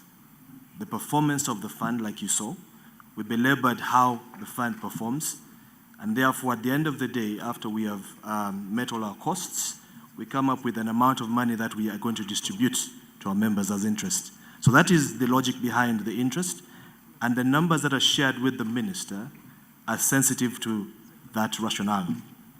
The law actually provides that the interest shall be paid annually, and it's based on the money that is made. I am not an accountant, I'm a lawyer, but I know that after you have taken away your costs, you have money that is left over, and then you distribute that to the membership. That is my answer. Thank you very much. In all honesty, I don't remember what you just said. As you can see, I was being told of what time the money will be sent to my account. oh, folks, the 13.5% is going to be credited to your account by lunchtime. And lunchtime, I mean 6 p.m. You know the lunch you eat normally late? So 6 p.m. around there. If they haven't, I'll give you the number of Patrick Ayota. He's the guy to call. But if they do, and you need to tip someone out of excitement, my number is at the back of the room. When you're going out, you'll see the number. If you want to send mobile money, it brings my name, Simon. Isaac. Yes, please. You want me to repeat what I said? No. Go ahead. Let's proceed. Very good. That having been said, how do we allay the concerns of savers who, you know how we normally love to gossip and say, but was it 13.5 or it was higher and NSF decided to first treat it to some EFRIS, VAT, what, and these other things they normally use to deduct money, withholding this, withholding the other. How can we take it as a foolproof number without any back-end machinations of number playing? Thank you very much. I'll go straight to that. Before the number was declared, we went through the audited financials. We have a report that Stevens has introduced, and it's out there right now. So these numbers are verified. What we verify is our income. We also verify our expenses. We verify all the numbers, and I can stand here and confirm that the 13.5 is as a result of a verified number. And the Auditor General has also given us that assurance. So where I sit as a lawyer, the fund can confirm that the number 13.5 is verified. Thank you very much. On that note, take your seat, Isaac. Let me invite Miss Barbara Alime. Barbara is going to share with us more about products. Now, for you, Barbara, I think I will also first start with giving you some housekeeping rule. As you answer your question, avoid looking at me in as much as I know it's tempting and irresistible to look at me. Look at the camera, because I think the people asking your questions are going to view your face from the camera better than myself. Thanks for that tip. So, and this was, by the way, a comment from Richard Chomhendo, who sends in a question and says, now that Smart Life seems amazing, do you have any plans of extending further financial services to Ugandans like banks? It would be so nice, as it would be our very own. Thank you so much for that question. I would say that we are not here to compete with banks. NSSF, you see that most of the fund is not supposed to give credit. That is already captured within the NSSF regulations. That's number one. Number two, we are in the long term. That is why, Simon, you mentioned that you came when you were 45, but trust me, you must have saved with us for over 10 years in order to access that. So we are in the long term. However, in terms of extension of our coverage, first of all, we have already over 20 outlets, branches, service centers in the country, so people can access our services there. Secondly, through our partnerships with the telecoms, you can access our service on your mobiles using the NSSF Go app. Then you can also access us through our partnership with the ABC, that is the agent banking company, and InterSwitch. You can access us across over 20,000 agents in the country. So in terms of access, yes, you can access us, but we are not playing in the short-term space. Having said that, we are playing also in the medium-term space with products like Smart Life, which you mentioned. It's an investment account. You choose your goal for at least a period of 1 year. Thank you. Oh, thanks, Barbara. That's very eloquently put. But you just did open your presentation by saying you don't compete with banks. However, your members seem to want you to compete with the banks. Hence the following question. Evelyn Nanyondo says, or asks, can I open a member's account for my children? If so, what's the appropriate age and what are the requirements? Clearly, Evelyn wants to turn her children into employees so that she can pay 10% and they as employees pay the 5%. But is it allowed? Is it legal? We have good and bad news for her. Because first of all, the NSSF Act provides that a member should be 16 years old. So we cannot directly do business with her children. However, on the voluntary side, we have provision using your Smart Life Flexi account. Somebody can actually create sub-accounts within their main account. And let's assume she probably has a lovely daughter called Barbara, maybe a son called Simon. You just name one of those. You just say Simon, Barbara, and then you create those sub-accounts and save towards their future or their education, whatever you want to achieve. So it's possible if you are the member and then you create sub-accounts, but you cannot directly bring someone who is under 16 to save with the fund. Thank you. So the good news you had, the bad news ignore. What's for sure is the fund is open to do business with you and make your life better. Barbara, take your seat. Thank you. So members in this room, you will notice that there are some two distinguished gentlemen who have not called to the podium. When I was being briefed for this assignment, I was told of where the landmines are and who to fear and not to fear. For that matter, those two, I will leave them to you, Patrick. You'll be the one to tell me who of them I should invite to answer the following questions. Do we have a deal? Yes. Ah, very good. I could see the way Mr. Kasato was looking at me, he was waiting to pounce. So, here is a question around the issue of, okay, let's say investments. Mr. Kasato brought himself. It's not me who invited you. I think there is a coded conversation between Patrick and Mr. Kasato that they just look at each other the same way our parents looked at us and you knew that this eye means go home. The next eye, don't eat, even when you're hungry.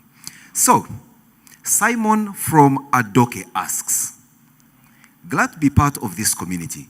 Can the fund invest regionally rather than concentrating all investments in the central region? By doing so, it creates jobs, brings services closer, and develops different regions. So he asks a question, answers it, then asks it again for you to answer it with more clarity. Over to you, sir. Thank you. I like the fact that part of the question has actually been answered, but I think he meant our real estate investments, because he says that most of the investments are actually concentrated in Kampala.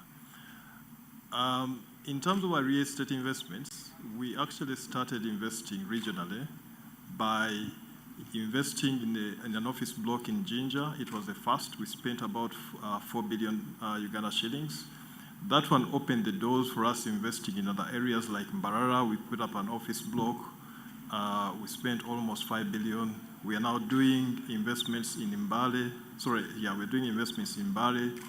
We have plans to do an office block in Gulu, only that we didn't manage to get land. But let me, even for the non-real estate investments, let me actually give him comfort that we are investing across the entire country. As you're aware, we've invested in 2 listed companies on the telecom side, MTN and Airtel. According to the Uganda Communications Commission, there are almost 45 million Ugandans with mobile telephone numbers. Those which are active in the region of, they're almost 40 million. So that is regional as they come. In terms of mobile money, the last time I checked Bank of Uganda, you have almost 34 million mobile money accounts. So the fund's investment in Airtel or even MTN actually goes a long way in providing financial inclusions, not just for the people in Kampala, but for the people spread across the country. But even for fixed income, when we invest in the government of Uganda bond, the government will undertake investments that benefit the entire country. You heard the Honorable Minister talking about, how he's struggling with getting loans to finance development in the country. The investment in government bonds goes a long way in investing in power power lines, the high voltage lines to extend electricity to the communities, investing in road construction. I can go on and on in terms of what that money does, but it is actually not true that our investments are concentrated in Kampala. It's only that those that you see with your eyes, like pension towers and some of the projects that we are doing are in Kampala, but actually they are spread across. Oh, thank you very much for that very reassuring message. Now, as a follow-up through that question, John Bosco seems to take the beef even higher, especially with regard to the conversation between you and the interventions in government. He says, why should you continue supporting public institutions when government employees do not serve with NSSF? He's a vindictive guy. You hear how he sounds with his question? Yeah, I think the reality is that we work with government, even when someone is not a member of the scheme. Given our size in the economy and importance in the economy of Uganda, we continue to do good for people who are beyond members of the fund. That is why every single year, in addition to the financial reporting, which is done in the audited accounts, which are the Auditor General's has actually attested to, we also issue the sustainability report, meaning that beyond our membership, we care for people, we care for the people, the communities where we live, we care for the environment, and we believe that it's a win-win situation. It is not a win-lose. It doesn't follow that just because the NSSF is made for the members who are working in the private sector, those who are working in the public sector cannot benefit by the activities of NSSF. And indeed, it is true, as you've seen from the sustainability report and the report that was done by KPMG, that indeed we are doing a lot more than our total assets. Thank you very much. You may wish to take your seat. Most obliged. Hand clap, please. Clap if you must, because the next person can determine whether your children or even yourself gets employed at NSSF. Milton Owol, please step forward. Him, he prefers his claps in advance, not after. Now. Milton? Yep. Look at me, look at yourself. For me to trust that my money is in good hands, one, I must be convinced that the 600 or so staff members at NSSF are not only industrious, are not only qualified, but they are highly motivated. And that you as an institution have a zero tolerance to any one of those characters touching a shilling from the server and sending it to a private account in a manner that breaks the law. So look us in the face and reassure us that the people you have at NSSF meet the billing of what people can describe as a communion of saints. Thank you. Thank you for the question. And I think I will start by a disclaimer. We do not operate a communion of saints at NSSF. We have normal Ugandans like you and I who work like for me. us. Like you and I. Yeah. Oh, okay. But maybe before I get to your question, let me just emphasize one point that was made by our MD, and the chairman said it as well. The success that NSSF experiences, or the success that has just been announced today, is the outcome of the work of the 600 staff of NSSF. It's true, we got a great strategy that was shared by our leaders today. It's true, we got an enabling environment in the country, but all those put together, without the hard work, the commitment, and resilience of our employees, we wouldn't be where we are. So coming to your question, how do we assure our members that our employees will do the right things? So the answer to your question is that if you got the kind of employees that we have at the fund, the role that we perform as the leaders in the organization is to ensure we create the environment to be the very best versions of themselves. That means you got to create the environment where people not just want to perform to their best, but people feel like they are in the right organization, the culture is right, they are valued as individuals, they are given the tools that they need to do the best that they can, and overall, they feel that for the effort that they put on the table, the organization recognizes and rewards it. Of course, we put in place governance frameworks. There are rules and regulations on what can be done and what can't be done. But more than leveraging the rules in terms of getting people doing the right thing, the wrong thing, we try to create the environment where everybody finds it intrinsic in themselves to do the right thing every time, whether the line manager is there or not, because they value what they do, they value the impact that they create in the country, and everybody feels good doing good stuff. So that's what we emphasize on. When MD was talking about 95% employee engagement, the summary of it all is people want to feel good about what they are doing, not just because of what they get, but because they feel as an organization, they are looked at it holistically. So I can tell you, I think without fear of contradiction, that 99% of our staff commit to do the right things every single day. Being a normal organization, there will be that small percentage that will be tempted, and it's not a temptation that's in NSSF only. I think our country, there is a generation that wants to get a job today and tomorrow drive a Mercedes-Benz because they see MDs driving a Mercedes-Benz, not knowing that for him to drive that Mercedes-Benz, he has had to work at it for 20 years, 30 years. So there will be people who are tempted to do things like that. But the fortunate thing is we got rules and guidelines that help us. And we apply it very consistently. And every time somebody gets on the wrong side of it, they know we mean it. If we say you dip your hand in the wrong place, we catch up with you, you get dealt with.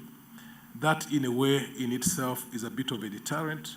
So I can tell you for sure that having been in the HR profession for a while, the level of people being caught outside the law in NSSF is significantly lower than the level of people being caught out of the law in many other institutions that I know. So the fact of us focusing on getting people, catching people doing right, and encouraging to reward people being caught doing the right thing is paying off big dividends for us. I hope that assures the member that asked the question. Thank you. From the look of things, don't move, Milton. We normally get people send to us their brief professional bios or even applications for jobs. And there's normally this famous line that I didn't think would ever pass as a true statement, that I can perform my duties without or with minimum supervision. Looks like that is true at NSSF, right? Absolutely true.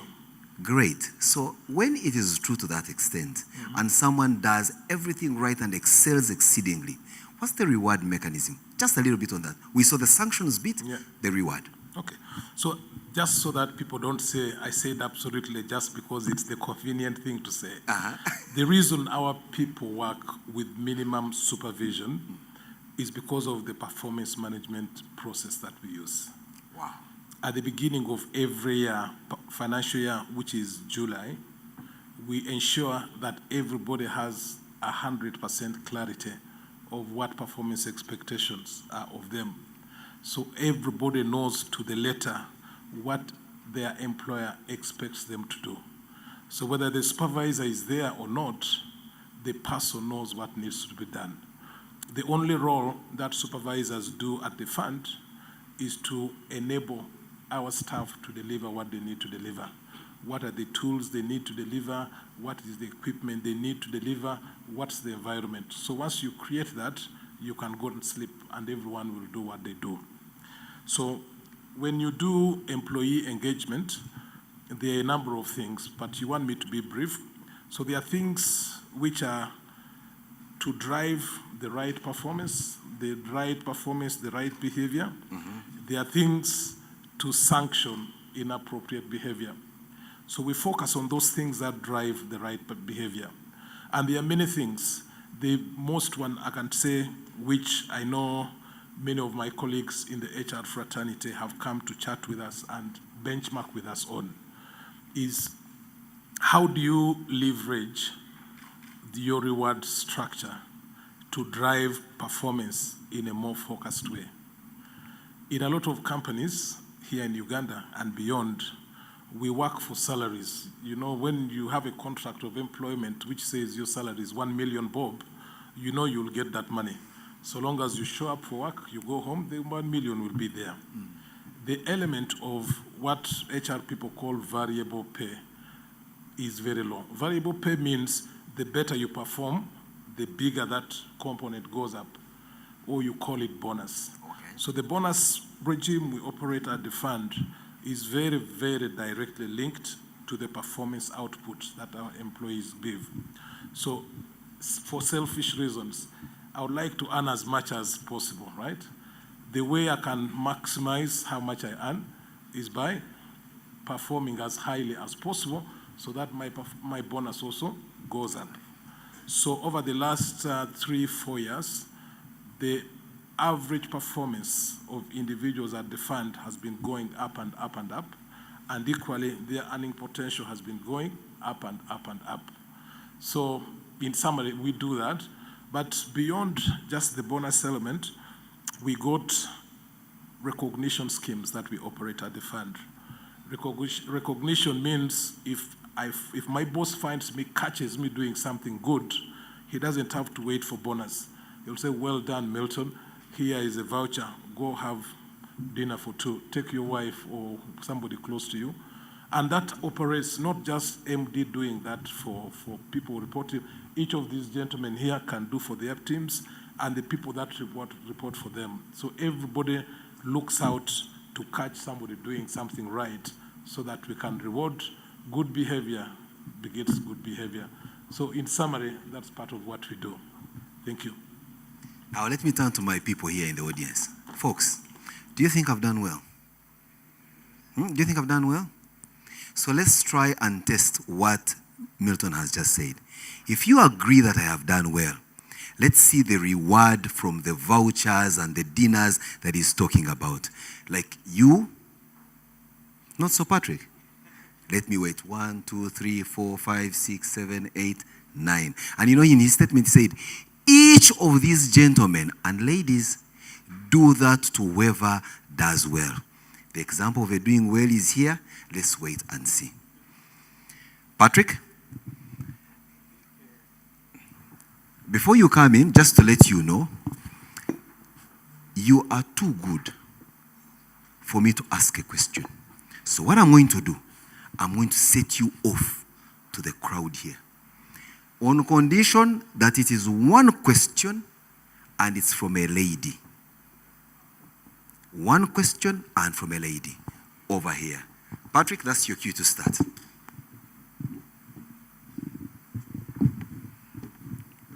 Good afternoon. My name is Beatrice Katoko. My question is, I was wondering the gender balance. What is the secret in the men? I can see how many people are those? 1, 2, 3, 4, 5, 6, 7, 8. And there are 2 ladies. Actually, I have some good news for you. We have a gentleman who is sitting in for a lady. That would make it 3 versus 5. So we are doing quite well in that area in terms of gender balancing. But it is the gender balancing is a struggle for us. And let me just tell you something that we are struggling with at the fund. When we look at our statistics, at entry level, we pretty much have the same number of ladies, same number of gents. And whenever they're coming in most likely out of universities, they're 22, 23, 24. Once they've settled in the job, what normally happens now, the gentleman continues with his career. The lady now begins to expand the expectations. The expectations from home, the expectations from family, she gets married, and before you realize there are these conflicting things that then happen in her life. She gets married, she begins to have family. And it is one of those things, so we were trying to figure out, because as you go to mid-level management, we find there are fewer women there. Now when you come to senior level management, there are even fewer. So we said, what can we do to bridge that career? Because think about this, if a lady came in with a fellow colleague, 2 years later, they're still at the same room. She gets the first child. She has to take away almost 6 months. But doesn't stop at 6 months. Because until that child is 19, that child is on that lady's mind, more than on the man's side. She gets a second baby. Before you realize that by the time she's on the third baby, there's almost a 2-year gap between the lady and the gentleman. So we had an amazing discussions in the fund. What can we do to bridge, to narrow that, so that when the lady goes to start the family, there are things we can do that don't let her separate too much from home. So one of the things we do, which was simple for us, was we established a creche, a baby creche. So now what happens is when the lady has had a baby, instead of sitting at home, she can begin to reintegrate in the workplace at a much shorter time, because we've provided a facility that's very good for the baby. And she's very comfortable. She can come from down upstairs, go down, feed the baby, look at the baby, and that narrows the reintegration into the workplace. And we've seen it work. In fact, I think NSSF has one of the best creches, maybe in East Africa. Because I know some of our ladies say, I need to have my third child quickly because, so that I can do it, so I can make use of this creche. And if what has happened is now, it even reduces the need for the lady to have a babysitter at home, and she's worried because she doesn't see the baby. But by having the baby very close to her, that is trying to narrow that bridge. We then have run a special program for ladies we call the Pathfinder Academy. Specifically, how do we help our ladies deal with some of the career issues they may face? And we've run cohorts around that. The last round of promotions we had, it was amazing that we got more promotions coming from, more ladies were promoted than guys. And most of the promotions came from ladies who were participating in that program. So I think if we deliberate in the way we do things, now, once the babies are done, now, the president has been very interested. I never understood this. He always said, please get your babies early, get your babies early. So that now when you're maturing in your career, now you can focus on the career to make it work. So it's a dilemma, it's a struggle, but we are trying to make sure that it works. I hope that gave you a long answer to a problem. Thank you. Patrick, now this will be our final question, and it comes in from someone called David Walekwa. And I think he represents many people who look at NSSF and the next thing they look at are not just shilling signs in your eyes, but they see the real estate interventions you've had. Now, David says, why is NSSF holding a lot of our money in undeveloped land? Cut it into plots, sell them to members to build an estate ourselves, because the cost of NSSF built houses is very expensive. I don't think that's true, but maybe. Let us eat the elephant in the room. Hint, Temangalo. Yes, a very good conversation about real estate. As we mentioned, real estate has been one of those that's a headache to the fund. But you need it for diversification purposes. Well, we told you that we invest in 3 classes of assets: fixed income, equity, and real estate. They all work complementary to each other. I'll tell you an example. The day when the rates in Uganda drop down, the real estate values stay up. Even if it is land, we still take the value of that land. Every year we do evaluation of that land, and it's reflected in the financials. It reflects the interest rate that we declared today. So it's not that idle. We actually, the investment we make there, we actually take it and make sure that it works for us. Now, one method we said, okay, why don't we just get the land and subdivide? And yeah, we could actually do that. So we've even thought about that. But right now, one of the things that we are very interested in, if you think about we Ugandans, so you cut me my plot, and I cut Simon's plot. Simon comes and puts up whatever house it is he wants. He said, this is my land. I also put up whatever house. So what you have is now disorganization. If you notice what NSF has tried to do is to try to introduce what we call livable, standardized places where you are so proud to belong to that community. Our communities. I have a friend of mine sent his mother to come and visit, wanted to see Luboa, and she came. That lady walked in Luboa once. She made a decision. She lives in the UK. She didn't know that in Uganda we could have estates that were as good as what was in the UK. So in a way, we have got a responsibility to try to raise the standard of housing here. Because as individuals, we're not yet disciplined. I'll cut your plot of land, and it will take 10 years to build. Yeah. And I'm your neighbor, and I did mine in 2 years. Except me, I did mine a bungalow, you put the disorder is too much. Until we Ugandans learn how to discipline, then that can actually work very well. But if you want to create communities, standardize, very good quality living space, we're still going to try to do it that way. And we understand it. Thank you. So, Patrick, every time you get a job offer, they list for you what is expected of you. But usually the last part is, and any other duties as may from time to time be ascribed to you by your supervisors. I am going to borrow the same logic and use it for today's conversation. That we've guided on the conversation. We have looked at possible pain points for our savers. Now it's time for you, Patrick, as team lead, to invite either yourself or any member of your team to speak to us on one or two items that may not have been contained in the questions, but you feel are salient issues that members ought to be spoken to about. Anybody wants to take a chance? Everyone has taken their chance. Okay. Just pick the one you hate the most. I will take it, and I will take it in, I will answer it this way. And one thing you said is so important. Donald Rumsfeld was a Secretary of State, of Defense in the U.S. during the U.S.-Iraq War.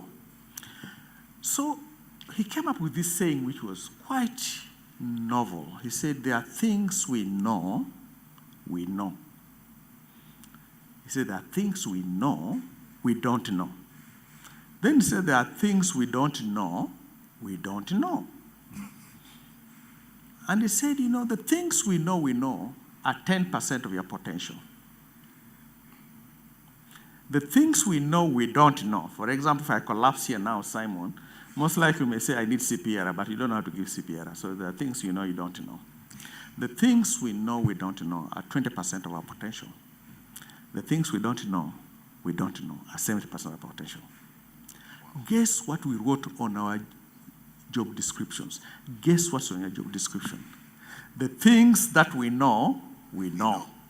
You're a lawyer, we've hired you, this is what lawyers do, so we wrote it on the job description. It's just 10% of your potential. So part of life is, if you spend time doing what is on your job description, I can bet you, in 1 month that job will be boring, that job will be, you'll say it's basically a dead-end job, because your 90% is percolating wanting to go, but you're constrained by your job description. So at NSSF, what we said, okay, this is your GAD. It is an entry point. But from that point on, work on the things we don't know, or things we know, we don't know. At that point, something that Milton said, that discretionary energy that comes, you begin to live and you are alive, because you're not just ticking boxes. You begin to find your purpose. I'll give you an example. I mean, we thought through this as a team. There's no other pension fund that has ever thought of NAMCO. None. None. They come here and try to learn about it. A lot of the things that these guys have been responsible for, Some will look back and say, but how did we think of that? Because we are trying to go beyond what we know we don't know. And when you do that, I can't even tell you what we'll do tomorrow. We just know there are possibilities. Thank you. Clearly, NSSF should be kept on a close leash as our friend in benefits. Now, no pun intended, I'm sure you've heard that before. So, Patrick, you were quick to sit, but I did not know whether you did not know that I had told you to inform any other member of your team to tell us what they know, and if needs be, tell us what they don't know, they don't know. Can I pick a lady and a gentleman so that my sister there knows that we are... If I were you, to meet her demands, I would pick 2 ladies. Okay. So I'm going to pick, well, the only Barbara and Penina and Gerald. So then we can just, so, come on. And we'll be done. Simon, can you repeat your question again? What we know, we don't know. What we know. In essence, I was simply saying, I have no more question. I have run dry, but I still have some time. So what do you want to say to us? Oh, okay. Thank you so much. What I would like to say is, first of all, to appreciate Patrick for the opportunity for us to interface with all of you. And then also just to acknowledge that we are bigger than what you see here. There are 3 of my colleagues still seated in the audience. Edward, you can stand up. That is Chief Risk. And then Chief Internal Audit, Barije. Please stand up. I don't see Dan Mugura. Okay. Probably I would pass on my challenge that you gave me to the 2 gentlemen, if Patrick will allow me. Thank you so much. Now that has been moved to you, you will not speak from where you are, otherwise you'll be a member of the crowd. Yet you're a member of EXCO. So may I request that you come around so that we can see you in HD. You step to the microphone and introduce yourself with all the bells and whistles around your titles. I'm Geoffrey Barije. I'm the head of internal audit. I work with the team here to provide assurance on the internal controls, on the risk management and governance processes. I think he needs to be clapped for, because as you can see, he looks like his job. He's the kind of auditor you don't want to meet when you're on the wrong side of books. Mr. Barije, please. Yes, thank you.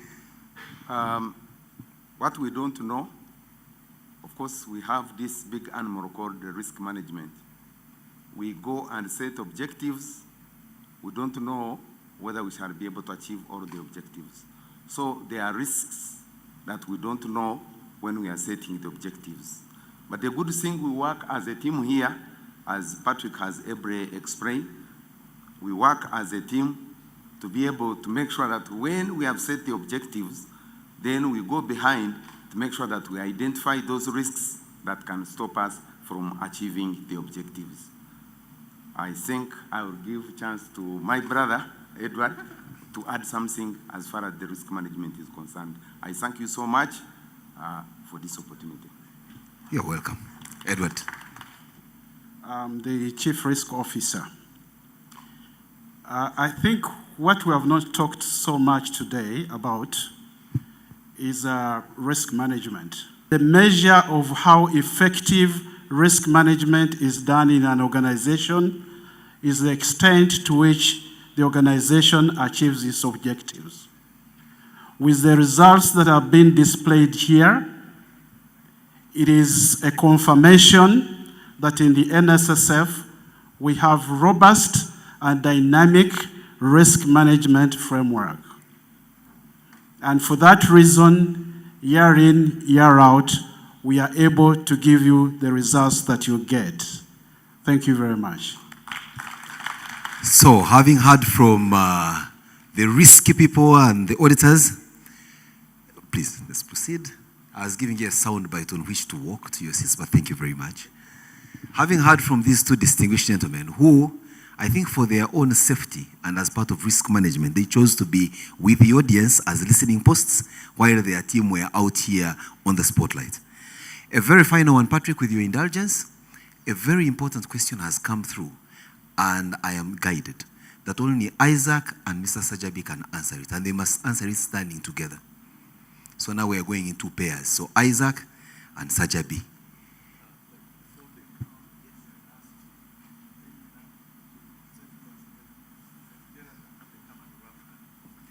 We are most obliged and well guided. Penny?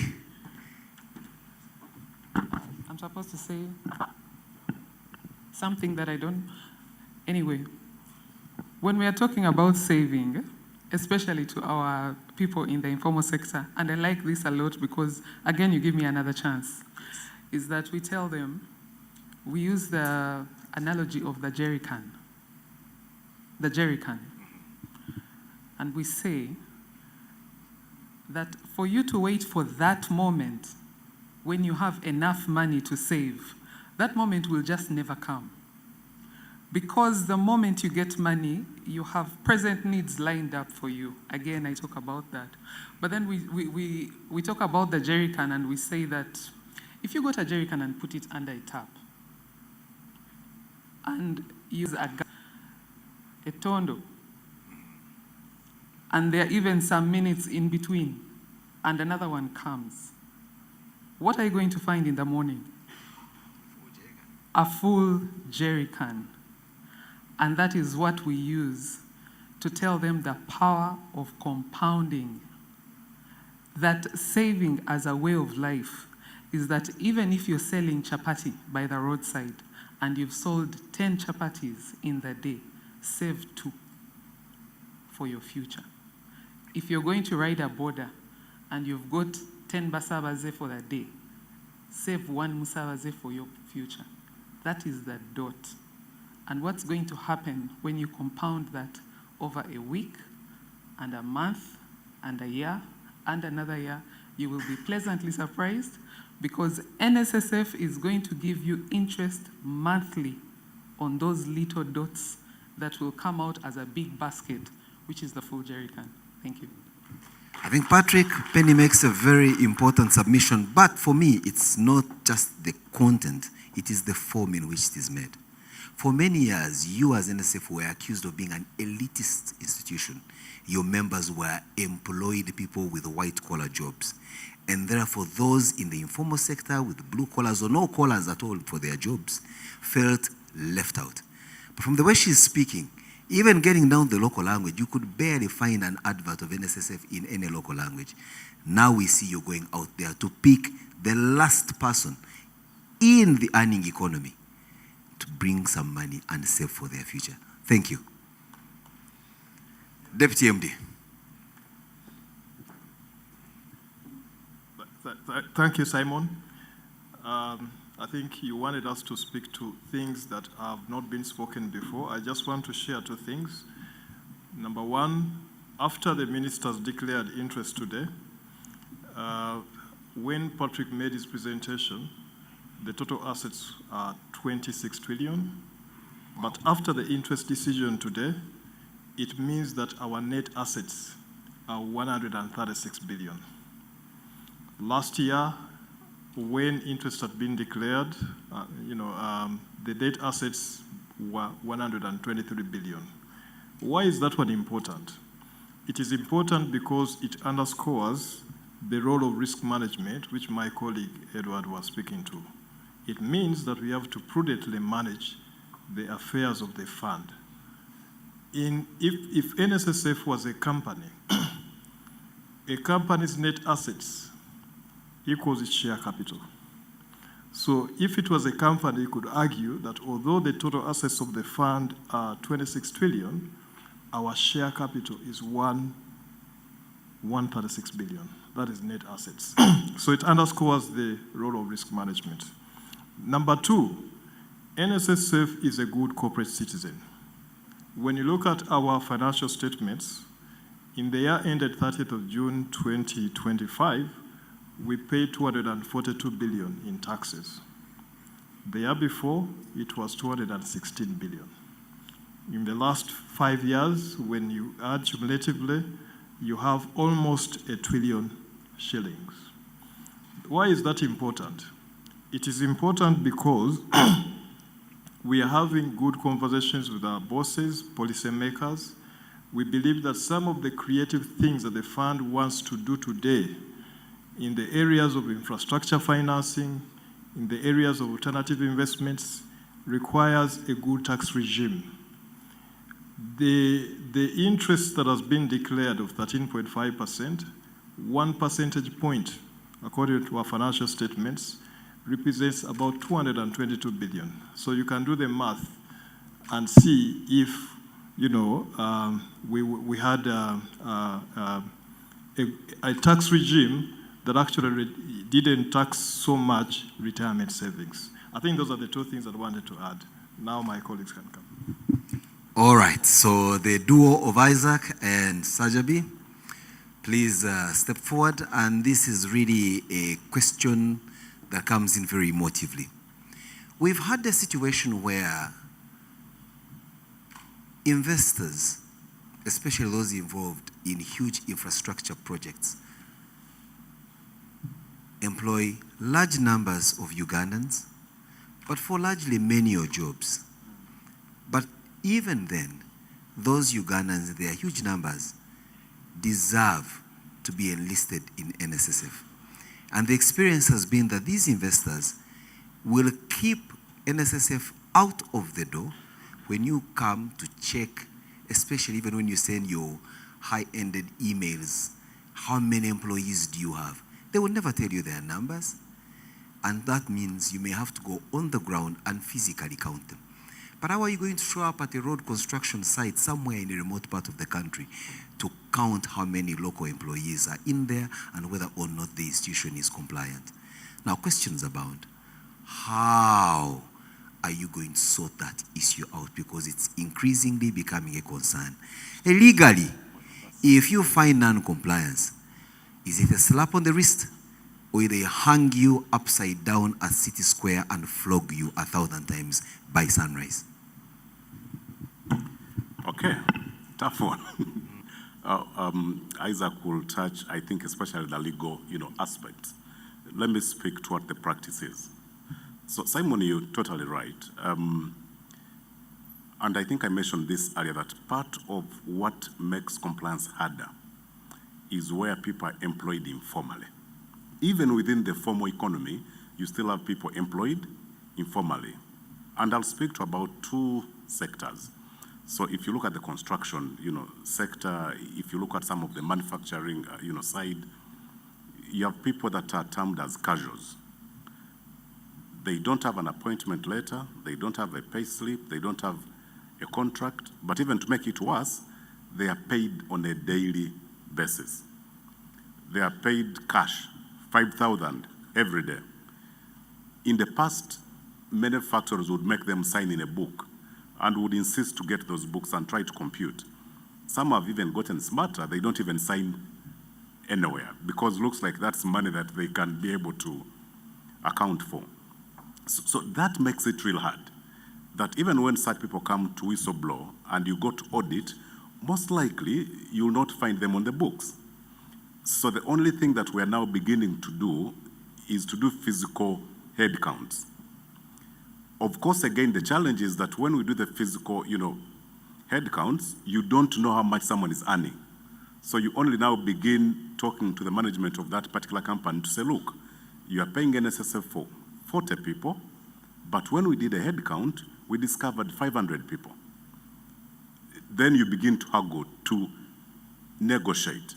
Eventually, you see that number going up, but what you're not even certain of is whether the amount that the company declares is indeed the right, amount. So we are working with some of our partners. We are working with some of the ministries, especially the one of labor, to see to it that certain standards and policies can be enforced. So non-compliance is a much bigger thing. Until when you have all people formally employed with evidence of employment, with letters that you can use for audit, it becomes hard. But our message to the employers out there is that whether you've employed someone verbally, okay, whether you are paying them daily, the expectation is that you are meant to deduct 5% from them and add 10%. And at the end of the month, remit that money to the fund. Then others who simply say, these are casuals, I am not meant to pay for them.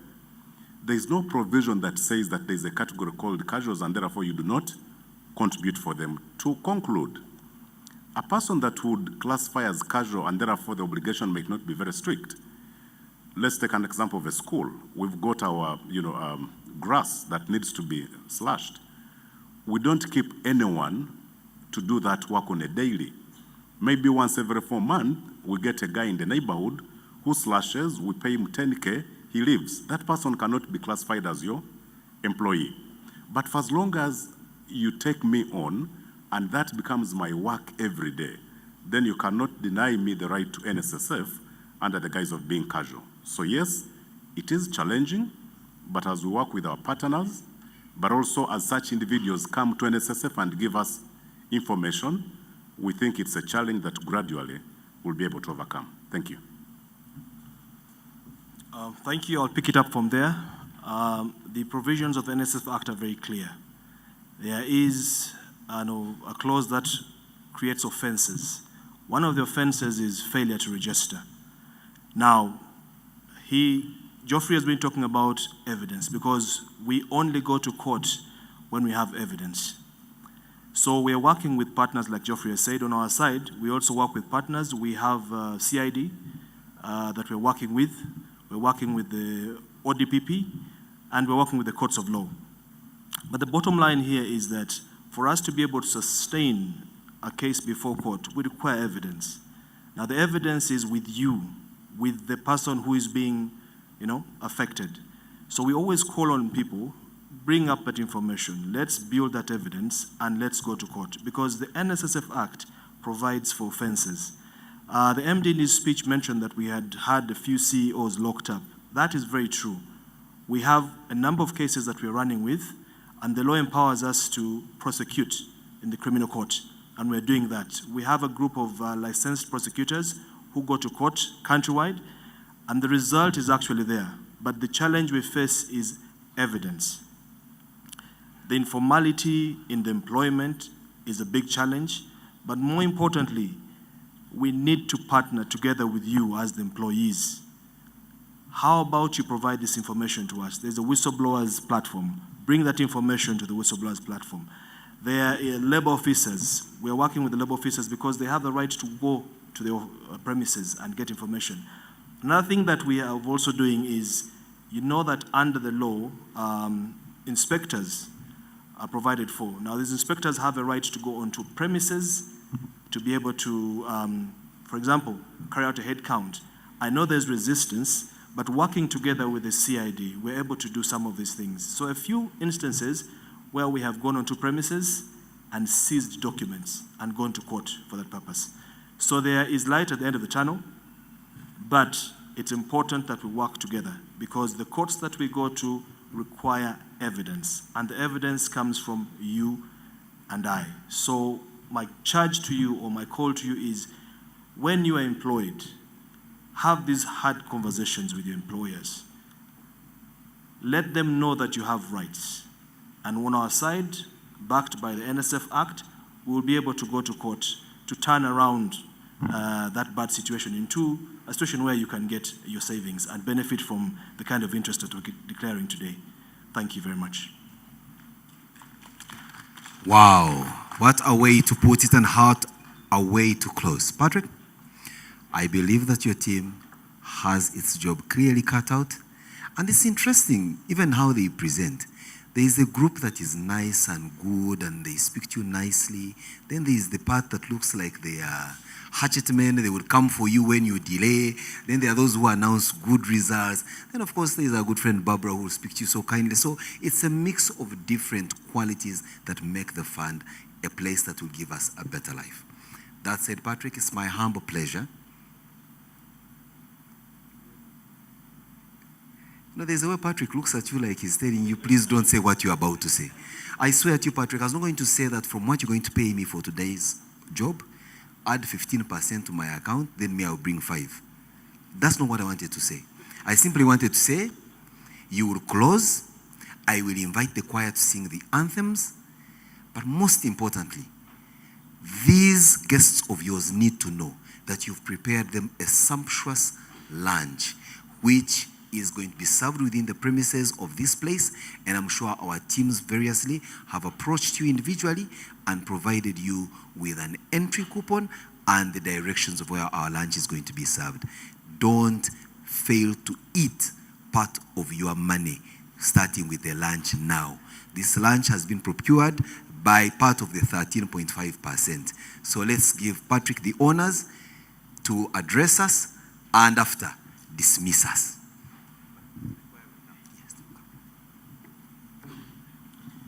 It has been an interesting, amazing day. It's good to see all of you. For those who are online, thank you for being with us. I just got a message on my phone.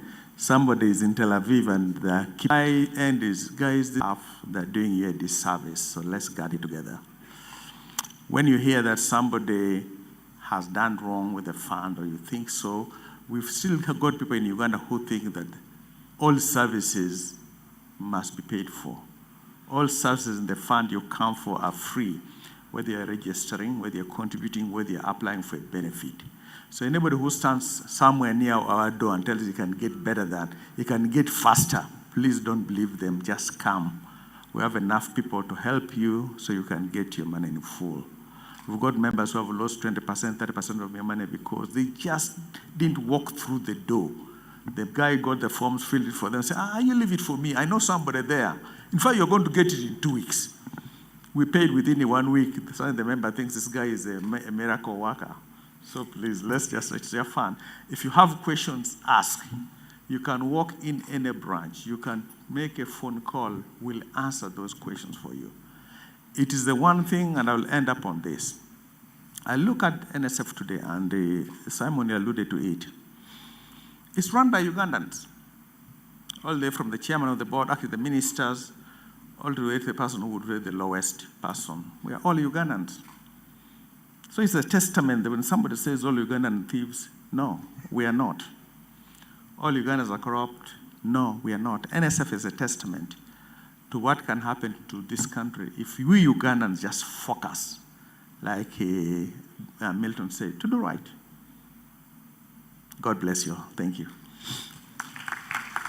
Patrick, with your team, I request that you resume your seats back in the audience as the choir makes its way forward to sing the anthems in reverse order and make their special performance for us. When the choir assembles on the stage, we will all be upstanding because the protocols of anthems is that we all must be upstanding. Otherwise, from myself as your event flow management consultant, it's been a pleasure working with you this wonderful Monday morning. What I know for a fact is I will be available for this exact thing, older and wiser and better, same time next year. So Barbara, you know what to do. Enjoy.